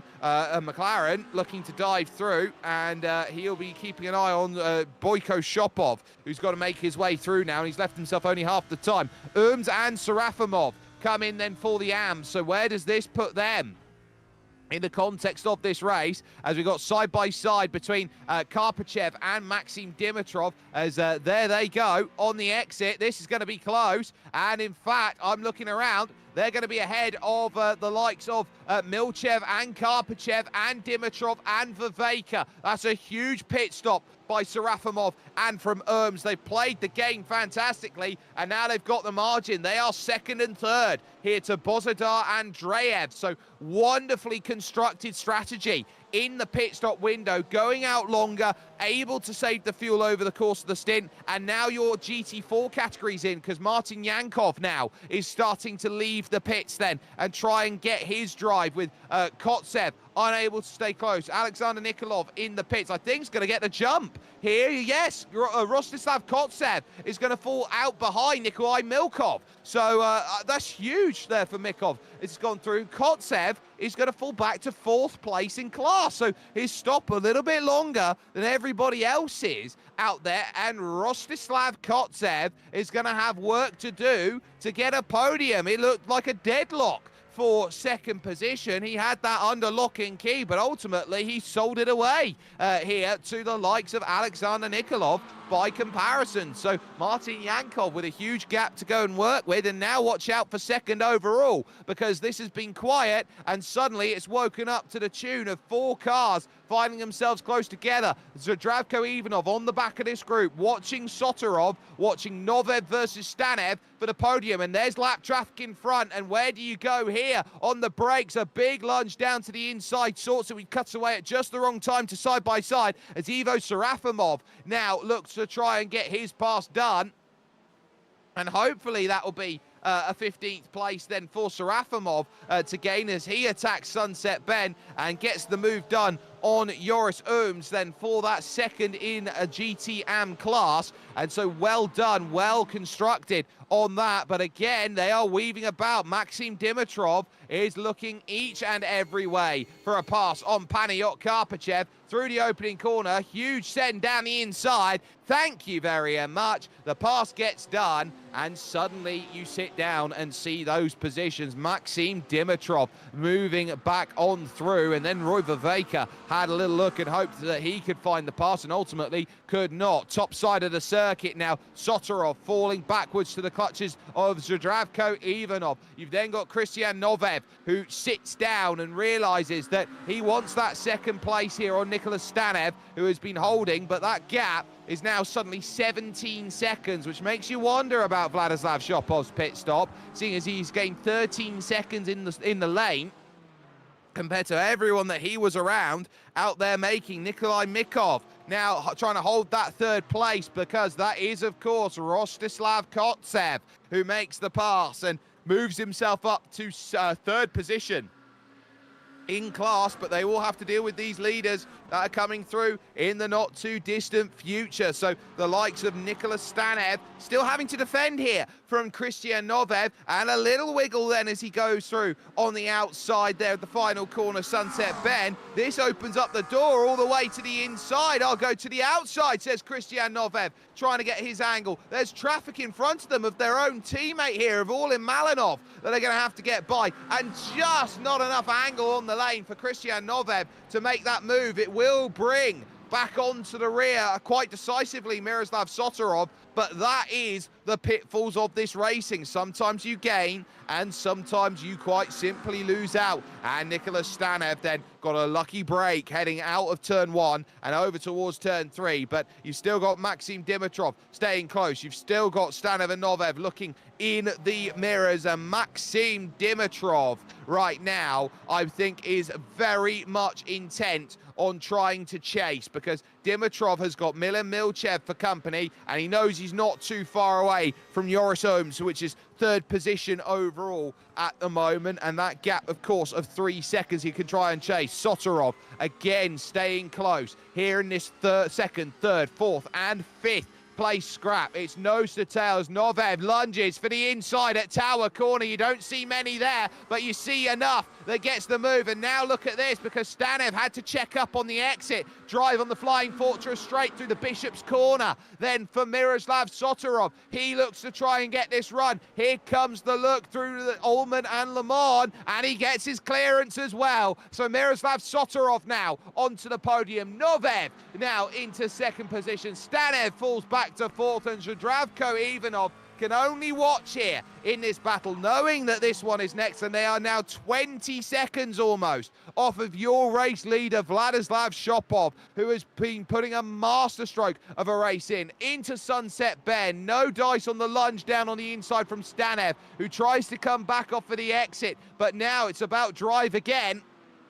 And look behind, Zdravko Ivanov finds himself in position, now thinks about where he goes, but no moves being conducted through the opening corner, and has to stay in rank and file, down to just 18 minutes worth of racing plus added time remaining if this were to be a football match of, say, of a Levski versus Ludogorets sort of thing. Big slide there as Nicholas Stanev had to deal with Sotorov there, who was really sliding about. They've allowed Novev to get away, and this is what happens if you can't carry the pace. The Porsche all the way to the inside in the grass, trying to find a pass and not managing it there. So Sotorov just enough there in the Porsche to stave off the McLarens. But speaking of moves, Milan Milchev trying to get back here. It's very good work by Maxim Dimitrov in terms of trying to pick his moves, but Milchev back on that inside, making life difficult. And you look behind that too, where Karpachev's got Boyko Shopov trying to come through and gain some places. Someone as well at some point over the last lap or so has actually backed it into the tyres at turn 3. So I'm not quite sure where that's happened or who that's happened for, but that would have been disastrous there for whoever it was. I think it was a spin for Vasil Yekov out there, so it might have been Yekov who had the troubles, but we will see as I believe it's Stemenkov who's 2 laps down now. So Valentin Stemenkov I think is out of the race, and that would have been the reason why down there. So one of the GT4s falling a cropper, our first retirement in after 43 minutes of racing. You call that a real shame in terms of this race, because everyone could have found the finish. But now Bozidar Andreev in the 911 car right now, the 911, looks out at Vasil Yekov for position, and Boyko Shopov now starts to think about what he's doing, whether he can find his moves, because he's gone through on Viveka. He's gone through on Karpachev. He now looks at Maxim Dimitrov and thinks this is going to be the next move in the next place, which gets that done. And for Maxim Dimitrov, he looks at attacking at Ullman, a very unconstitutional place to make a pass, and he'll actually lose out now as Ventislav Raichinov. We go back to Dimitrov here. Watch out, right-hand side. That's Boykov, and now this gives the run, and this is an important run in terms of this move. Panayot Karpachev is going to force it 3 wide here through Sunset Bend. They pinch, and taking the early breaks. And now look at the lunge from Karpachev as he dives down the inside, trying to get it done. Boyko Shopov is going to hold his place, but now on the exit, there's a tiny wiggle from the BMW. The Porsche are a lot more settled on the exit of the corner, trying to pinch again. Give me room, says Panayot Karpachev. He can't. Maxim Dimitrov holds on to the place and holds on. Off the road goes Karpachev, and he worries. And there is Koshev, making that pass. So lovely done by Rostislav as Koshev then gets the move on Alexander Nikolov, and that will be on Nikolov Jr. for second position. And the long gap that will form now to Martin Yankov here in the second phase of this race. Zdravko Ivanov continuing on in P5. They've allowed Raichinov back into this group as they've been struggling for pace here. Has Stanev, knowing that Sotorov's just got away, to now focus on Christian Novev, who is in second position. But here comes the look from Zdravko. Over towards Sunset Bend once again. Gets the clearance now as he can take the line he wants into that corner of 1004 lines and takes the natural racing line through that corner. The wide entry to hug the bumpy inside. It has been resurfaced recently here with iRacing, but still it's very difficult to get right. And Boyko Shopov continuing on to try and climb up here is the Pro against some of the AMs here is now with the traffic that's there.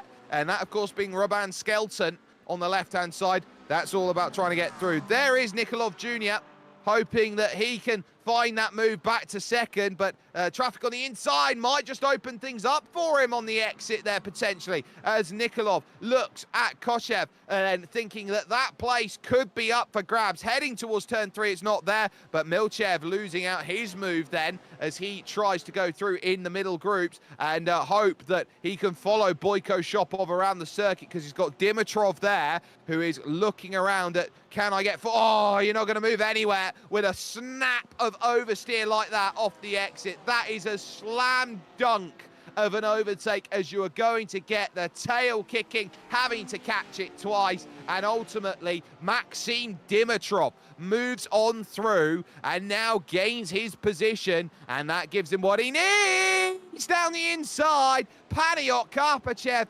sensing a moment of weakness and having to bail at the 11th hour for that one. Roy Viveka could only watch on at it, but that could have been both Karpachev and Milchev in a lot of trouble. It's been some wonderful racing here, but give credit to the group of Serafimov and Ooms, who have been able to just go longer and work with the margins that they've got. I'll be so interested to see what the final 10 minutes of this race has in store by that matter of fact. But the matters of fact that we've been keeping our eyes on out here is the fact that a lot of these groups here are fighting for these positions here, like for 4th, for 5th, for 6th. Right now, as Stanev keeps himself with Ivanov then for position, that 4th place, and are not a million miles away here from Sotorov. They're only the 1 second back, so you can certainly sense that Zdravko Ivanov is getting a toe, is getting that launch along the straight, is giving enough of an opportunity to say, you know what, I can go out there, I can charge as close to the wall as you like. And struggling on the exit here is Nicholas Stanev, who has really faded, I think, after the pit stop. I think that's really done a number on him and the way that he wants to go about this race, and he needs a bit more work to do. And speaking of work to do, Koshev here has been looking at Alexander Nikolov Jr. And realizes that he can't shake him. He's been able to keep in the slipstream, he's been able to keep in range, he's got to keep the pace up, he can't play games. As actually, speaking of which, wide behind them is going to go Yulian Janovsky.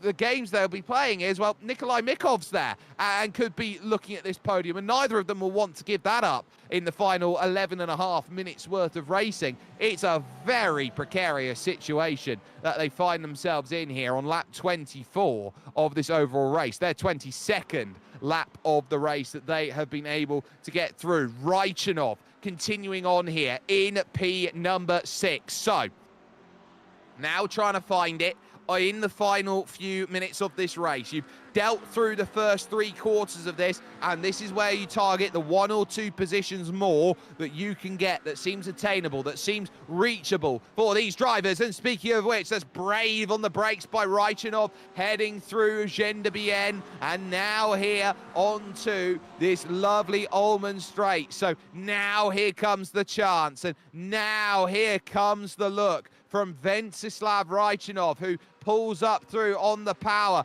240 kilometers an hour, 252 by Stanev, but still not enough, because there comes the lunge, pinch down low again from Raichanov as he now needs to drive off the exit. This one is going to be important when you think about it now. And on that outside again, Ventsislav Raichanov just can't get the up speed, but again is a lot more confident on the brakes, lunges through at turn 1, sells his own shoelaces back to Nicholas Stanev, who tries to throw it back and has trouble. There's a car off on the right-hand side as well. That is Stanimir Borisov, who was off the road, but the move is confirmed. He just went off the road to allow the lap traffic to go through, but Stanev loses out. Raichanov now up into your top 5 and needed that move to really confirm what we've seen. Nikolov Jr. continuing on, hoping that there is going to be that pass, but he's now lost out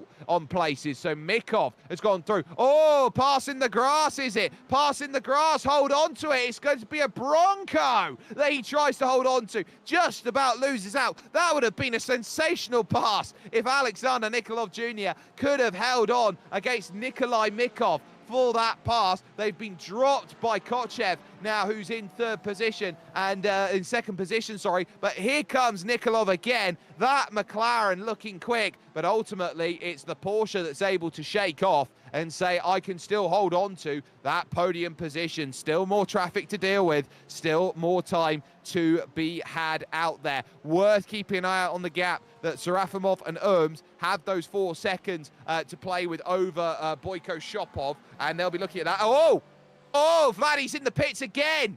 I don't think he took enough. There's a reason why. He was a little bit quicker and he built such a gap. I don't think he took enough. And so when he's coming down the lane, that is a huge slam dunk in terms of his race. He'd been dominant. He'd been untouchable in this one. I queried it. I didn't realize he was going to be short by about 10 minutes, but he was short. He got the numbers wrong. And Shopov now having to take a second stop. Through goes Novev. Through goes Sotorov. Through goes Ivanov. Through goes Raichanov, and now surely through goes Stanev, and that will put him outside the top 5. A huge 5th-place mistake on a 2-stop for Vladdy Shopov, who's going to run the gauntlet with next to no time remaining in this race. Incredible stuff from him as he now makes that.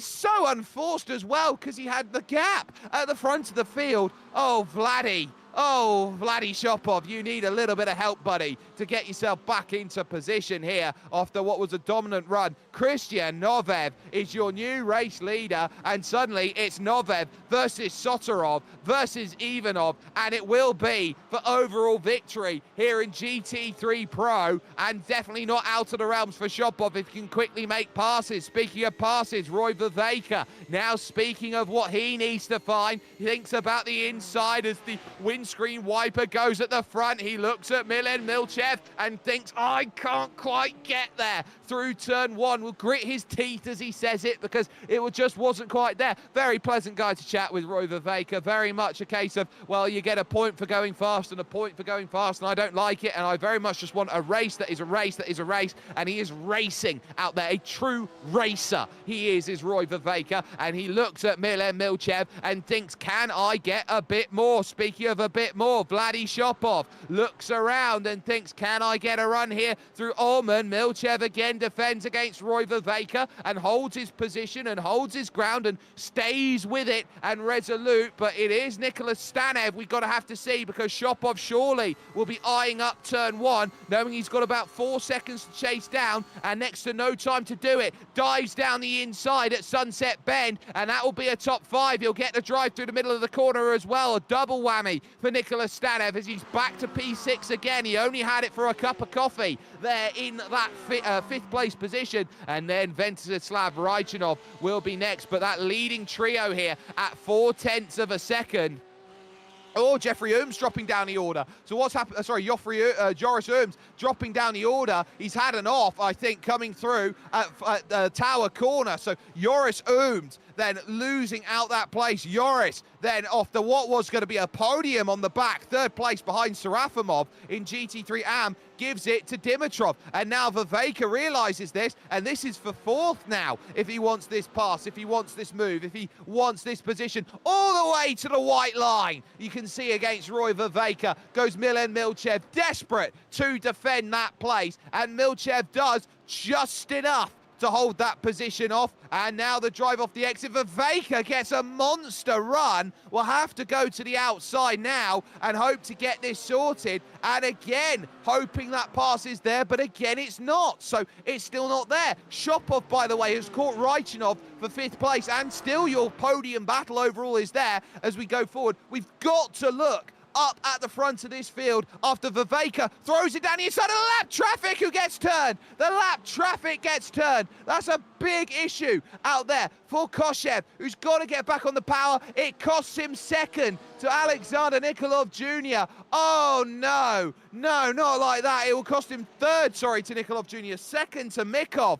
Oh, that was his podium gone. Rostislav Koshev was clear by every measure and margin, and he's not going to get it. Viveka still stuck behind, but please, let's go up to the front, because we're down to the final 5 minutes, and this race for Miroslav Sotorov is still on at the moment as Shopov dives down the inside, gives him P4. Raichanov can't do anything about it, and now it's going to have to rely on drivers coming together for Shopov to get a podium or even a race win. Potentially, he's not out of the realms of possibility. He'll be driving like a rampaging bull. The red mist would have descended in his visor as he would have looked around his virtual visor, trying to get what he can. The leaders still nose to tail, 0.3 of a second for Novev, who has been gifted an absolute present and a half in this situation, knowing that he sits down 55 minutes 40 seconds.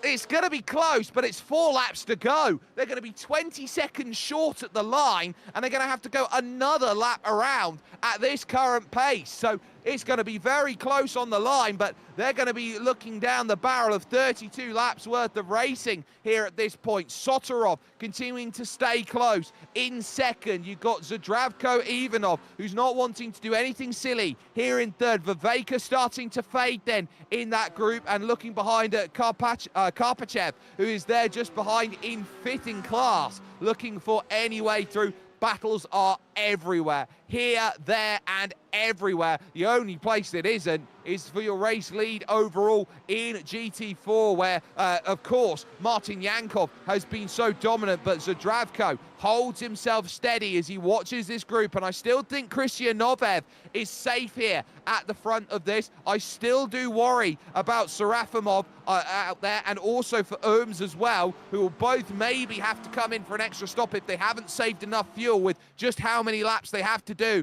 in the final stages. But now the traffic becomes important, because Novev can hold off thanks to Dimitar Dimitrov, who will be the first of the GT3 AMs to go a lap down in this race. And look at them at Sunset Bend, the negative delta cars, 1, 2, and 3 in the background. Shopov 4, Raichanov 5, and Vladislav Shopov is trying to hunt them down at 1.7 seconds adrift. He can taste it, and if Vladi Shopov gets to the back of this group, well, all hell, fire and brimstone's going to kick off as he wants to try and get through. Very difficult there with some of that traffic. This might open up the door and open up a chance here for Ivanov, but no way past Dimitrov, no way way past Palauzov out there, and they're going to go side-by-side battle for position, which is not what Vladi Shopov was, who has to try and wade through treacle to try and get himself through, and that will give him time loss now at 1.3 seconds. So he was right up on it. He gained so much. Crucially, Reichenov can't really clear through, so he doesn't have to worry about behind. But in front now, it brings himself closer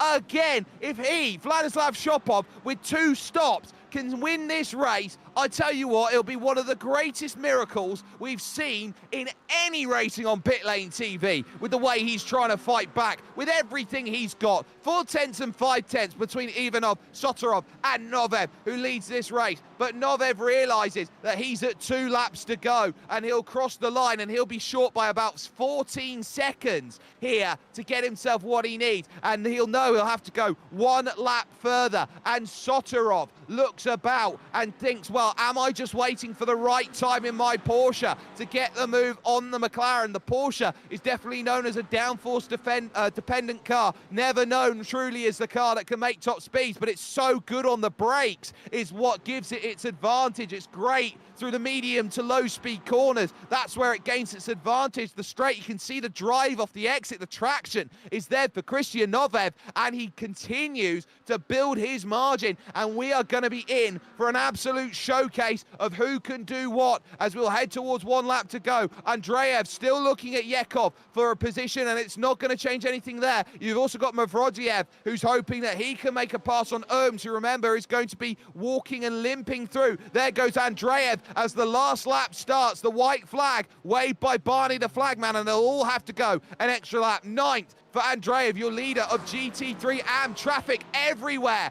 then for Ivanov as he goes through, trying to deal with Skelton, Roban Skelton. They all get by, but the top 2 give themselves a bit of a gap again, and the lights flash from Milan Milchev then as he exits off and through, and it looks like there's been a little bit of a coming together between him and Roy Viveka for position. Not quite sure what happened there, but there's enough. But at least in the moment, oh, he tried to throw it back down at him on the inside. That didn't work, so had to stay that place. They're already through the middle section, and Vasil Yekov will have to get a splash of fuel to get himself over the line. He doesn't have enough. Leaders coming through out to the hotel hairpin, and that gap is still about 3 to 4 car lengths here for Miroslav Sotorov to close, and I'm not sure he can. Here comes Karpachev now, looking for the inside as he hopes that he can get the move done on Milchev for position. He's not getting it, and look how close now to a podium. Vladi Shopov puts himself. Zdravko Ivanov now needs to hold on here with fingernails if he has to, if he wants to try and maintain that 3rd place finish. But again, the drive is there off of the exit. It's going to have to take some brave braking out there, or a mistake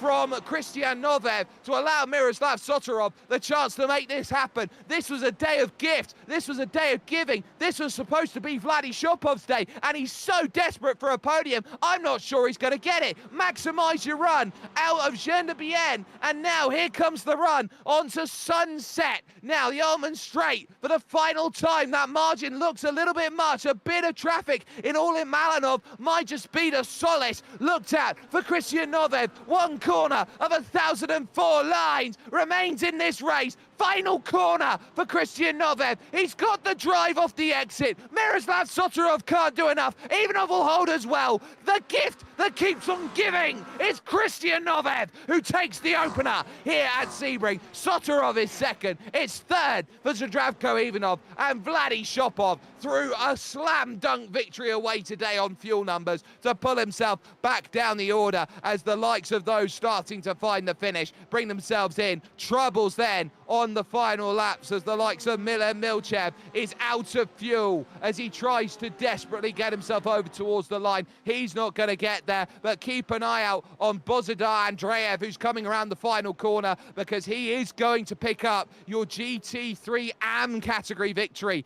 out there. So Bozidar Andreev just crosses the line now and takes his position and gains that. Roy Viveka able to pull off and away and get what he needs, but crucially, Yekov still short as he comes towards the line, still didn't put enough in the car, so he will also be limping towards the line. And you've got to remember Martin Yankov, who has been the quiet driver throughout the course of this race. Karpachev unable to do much, but he did get by what was Joris Ooms for position, so did well in the final stages. But for Martin Yankov, who will now be coming towards the line, this is what dominance looks like. This is what happens when you just break slowly on Koshev for that position and say, I can go. I can make it happen. Alexander Nikolov Jr. had to take a splash towards the end, but Martin Yankov takes GT4 and takes it at a canter over Nikolai Mikov, who now runs himself through Sunset Bend. And we'll say, job well done on that second position, getting that one over the line. Alexander Nikolov, then senior, will be next over the line, but there is Rostislav Kosev, who thought that he was going to see that podium disappear, but that extra splash of fuel enough for him to find the angle that he needs. Well, that is pretty much everyone. Alexander Nikolov Jr. trying to work his way through the final corner, because that will be the last car, one of the last cars over the line. He will be searching for it, and I think he's just about going to be able to splutter and cough his way to the line. I'm looking around at Milchev, for example. He's abandoned the car over on the run. I'm trying to work out actually where he's abandoned the car, but it's gone, I think, just on the exit of Ullman there for him. So no such dice there for him, so he'll be a lap down. But a race which had all the thrills and spills and surprises, and clean racing at that, which we all love to see and we all love to get involved with. So let's get confirmation of your result then up on screen for you here with Pitlane.TV live, as we get ourselves then confirmation of your opening round's worth of racing here in the SimGear GT Masters. What a result for Christian Novev, picking up the win in 1 hour, 1 minute and 47 seconds, and the winning margin being 0.3 of a second over Miroslav Sotorov then, with Zdravko Ivanov finishing off in third for Arcane. It's 4 different teams in the top 4, as the SG of Vladislav Shopov took 2 stops here today, and ultimately it cost him. The numbers didn't quite add up. It was then Ventislav Raichanov who would end up 5th, just staving off Nicholas Stanev in 6th position, with Gabriel Ivanov in 7th and Yulian Janovsky in 8th. Your leader of GT3 AM was Bozidar Andreev in 9th, with Chris Vrajilov rounding out your top 10. Second in AM for Ivo Serafimov is a great result. He kept himself out of trouble. A great strategy put him up there, and the likes of Maxim Dimitrov would have a very tough day, just having to fight each and every place he could and holding on then to that 3rd place. Ahead of Roy Viveka and Panayot Karpachev, Joris Ooms having to drop by with a little bit of contact late, and as well as Vladimir Mavrodiev and Ivailo Dimitrov, who all found themselves in positions down to 18th. A little bit further down, Vasil Yekov running out of fuel on the final lap and having to take an extra stop, 19th there for the Yekov Rally School driver, with Lazar Katsarski, the first one to come in today. P20, a quiet run. Alexander Nikolov Sr. was the last finisher on the leading lap. Without fuel, Milen Milchev will technically be a retiree, but because he's done more than 90%, he'll count as a finisher and be 1 lap down in 22nd position, ahead of Lyubomir Velkov, Dimitar Dimitrov and Stanimir Borisov out there. The drivers, though, in your next field out there, of course, the GT4, Martin Yankov leading that field and dominating proceedings, ahead of the likes of Nikolai Mikov and Rostislav Koshev, who was there in 3rd position. You then got Alexander Nikolov, who was there, junior, Orlin Malinov, Roman Skelton, Dimitar Palazov there, and the one retiree of the race, Valentin Stamenkov, who found the barriers through at turn number 3. This is going to take our chance then to head ourselves over to the press conference, where we'll have an opportunity to chat to some of our drivers. And I think first and foremost, because I've not got the ability to drag here, I think the best place to go with is to Christian Novev here today, who I think had an absolutely wonderful run, and an opportunity to chat with him I think would be the best port of call to move forward. So I'm sure in the next couple of moments we will get that opportunity to bring Christian Novev into the commentary box and have our little start to our press conference. But what a run we have had in our season opener here, and it only goes to show you how tough the racing's going to be when you consider that on the horizon of this we'll be staring down the barrel of Watkins Glen, which will be coming up next in 7 days. But we do now have here with us Christian Novev, who joins us now. Christian, what a performance that is. That you must have been counting your stars going, well, I'm third here in the first stint, going through about half an hour. Then the pit stops come in your second. And then Vladislav Shopov inexplicably comes in and you're first. Yeah, I don't know what. I mean, I only won because he had a miscalculation with his crew chief, but I saw that Nick in front of me didn't switch his tires, which was an easy pass afterwards. So I suck at Sebring, so I'm happy with the win. I would have been happy with the podium. So at a track you struggle with to get a victory, how rewarding is that for you, especially in the final stages where, of course, you had Miroslav behind you who's pressuring you. You had Zdravko behind you also pressuring you all the way. And then the resurgence of Vladislav Shopov late on. How much pressure was there on you in the final stages? it was a fair bit, and I struggle under pressure, but it was fun. It was a good race. Miro did not let up at all. So no front tires in the end. It was really fun. Right, next question. Championship leader heading to round 2, Watkins Glen in 7 days. How do you feel that's going to play as we move from the south of America to the north of America and the high-speed, drafty nature that Watkins Glen presents? It's my home turf, you know. I'm the American of the bunch, so I should do well. Hopefully, we'll see. Wadi still is overall faster in general, so there's a couple really fast guys here. So I don't know. I'll try my best. Got to do some practice. Definitely looking forward to it. Well, we're going to wish you the best of luck. Christian Novev there joining us and picking up a big race victory out here overall in GT3 Pro. We've also got his teammate, third position overall, Zdravko Ivanov, who is in here with us as well. And Zdravko, those late stages, I think you had to look front, back, left, right, sideways, any way you could, with the hard-charging drivers behind you. And, of course, that group in front, it just came together for you at the end. Yeah, well, I'm really excited. That's my first race for negative delta, so pretty good result. Well, a perfect initiation for you. Kept yourself out of trouble. Just happy to drive in the middle of the pack for the first part of the race. But talk us through the strategy game that leads you in, that sets you up for what you have going on around this race. Because it looks like each and every time you're out there and you're trying to work out where can you gain the advantage, you're talking tiny fractions of margin in terms of maybe trying to save that fuel or hoping that the tires work. Yeah, so my strategy on the first stint was basically to box opposite of the cars in front, but one of the two cars pitted. I'm not sure which one it was, and then I decided to stay out and try to push with the Porsche.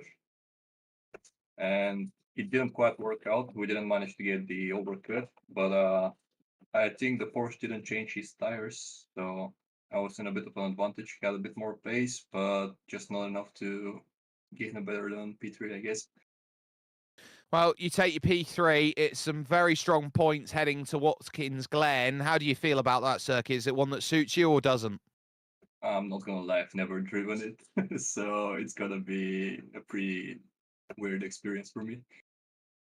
Well, I would call that a case of ask the lucky 8-ball to see how well it's going to go for you next week. Zdravko Ivanov there joining us, picking up a third position overall in GT Pro. We are going to get a chance to talk to your winner in GT AM now, who's here with me, and that is Bozidar Andrea. Bozidar, that goes down as a very, very strong drive, but ultimately there was a little bit of contact early on in that race for you, early on with the likes of, I believe it was Maxim Dimitrov. So talk us through that 3-wide moment in the opening 15 minutes.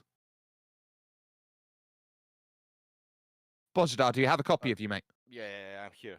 Well, I see an opportunity to overtake and I go for it, but I think I didn't make any mistake. For me, it was just a racing incident. For you then, you took that opportunity, you went and ran with it, you took the race lead, and you didn't really look back. We were seeing you late challenging some of the pros up there. So how important was it for you, especially when you qualified yourself in 15th, to run through the field and then really attack on in the mid phase of the race to build the gap? I was just enjoying the race. Well, that's all we want to hear. You were enjoying that race. You enjoy yourself a big victory. And will you be looking to enjoy exactly the same at Watkins Glen? I haven't drive on Watkins, but we will see next week.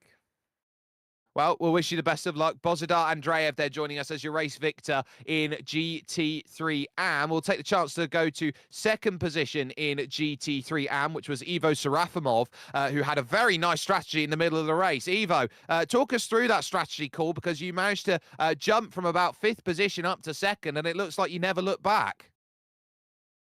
Oh, as a matter of fact, I didn't know that I was second on AM, so that's good news. I'm glad to hear that. And the strategy, well, at the first stint, I tried to save some fuel, and anyway, I decided to change all my tires because I started to losing grip at the end of the first stint. So it seems it was a good call, although I lost 2 or 3 seconds because of this. You may have lost 2 or 3 seconds, but you're able to Yeah, gain in the that back. pits. Yeah, in the pits, but it was worth it. Absolutely, it was. And then in that final stage, you had the likes of Joris Ooms, who did something very similar to you, but he found himself in trouble. So from that point, was it just a case of easy driving, just bringing the car home? Yeah, and as a matter of fact, most of us were surprised from the additional lap we had to make till the end of the race. So luckily, I had some fuel in the tank, so I tried to save and to finish the race. And I was at 0.2 liters in my tank. Whew. Yeah, that made me sweat. I think it would make anyone sweat having 0.2 of a litre in your tank, but wonderful driving to get yourself there with just enough. Ivo Serafimov there joining us, second position in GT AM and 11th overall. 13th overall and third in category was Maxim Dimitrov, who's here with us now. Maxim, you've had the chance to dissect what happened early on in the race, because you had to really make some progress from your pole position, fall back to third on the opening lap, the contact for the race lead. Just talk us through your side of things on what was a very hectic opening quarter of your race. Yeah, hello everyone. First, try to keep it together on the opening laps. Not sure what happened exactly at the hairpin. I'm not sure there is a place to go 3 wide. And for me, it felt like it was bumped from behind, but I haven't still seen a replay. So first replay, then point figures, I guess. And after that, it was recovery drive for me. I had some troubles overtaking lots of people. There wasn't too much of the pace difference, but happy with the podium.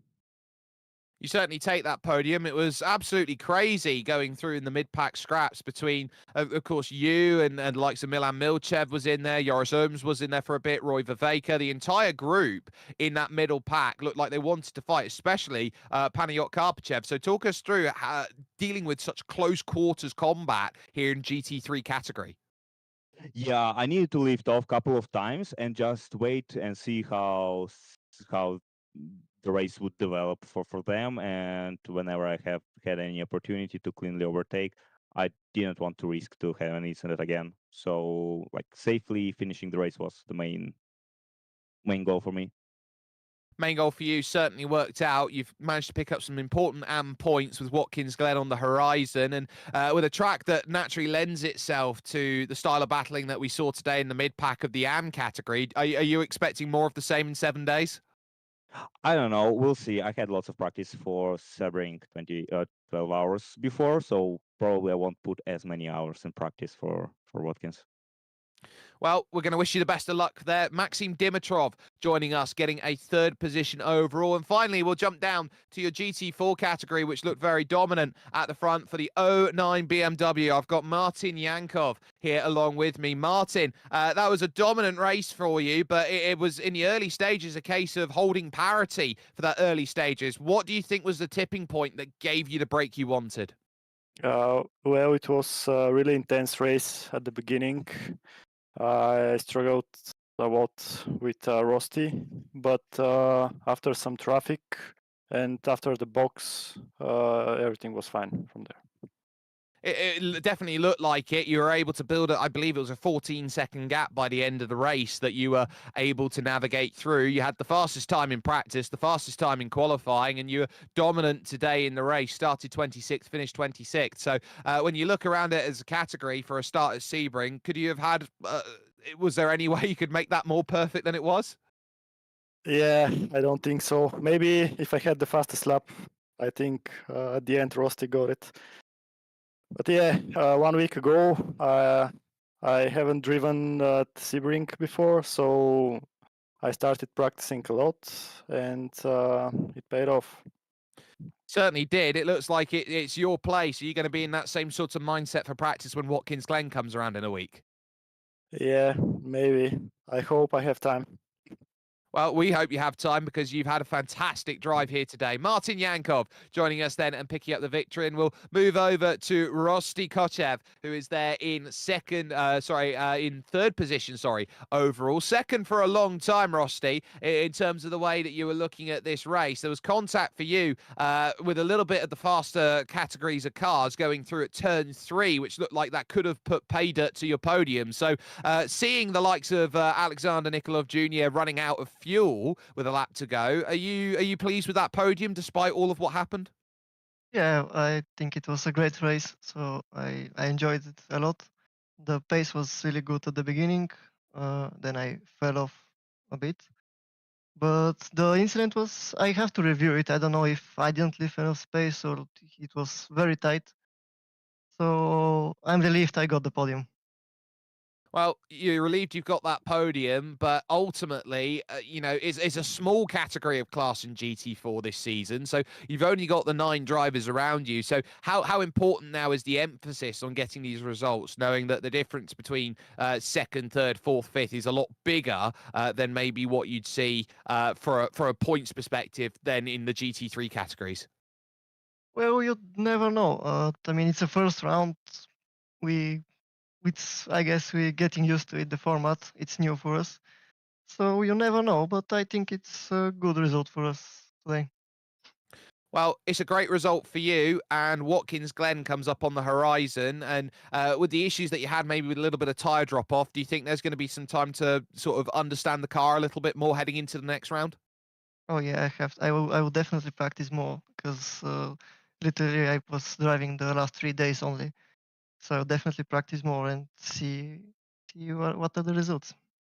Well, we'll wish you the best of luck with that. Rosti Koshev joining us then, picking up 3rd overall in class. And that is going to bring the curtain down here from this wonderful circuit of Sebring, which when it comes to March, the Sebring 12 hour always comes along. And there's always amazing racing that comes around here. And it's from the bottom categories, the likes of the MX-5s, all the way up to the racing that you get with the prototypes and the hypercars that are out there in the world of racing. But here with GT3 and GT4, we had a wonderful run here with your SimGear GT Masters. If you haven't had the chance already, head to www.simgear.bg. It will give you your big leg up on the competition if you get some gear sorted. It'll give you more feel, more understanding of what it is to be a racer when you're out there and sim racing. But from everything that has been sorted out here today from the entire team here, of course, at Pitlane.TV, my name has been Jake Sperry. It is one that you look at of dominance from 2 categories, the AM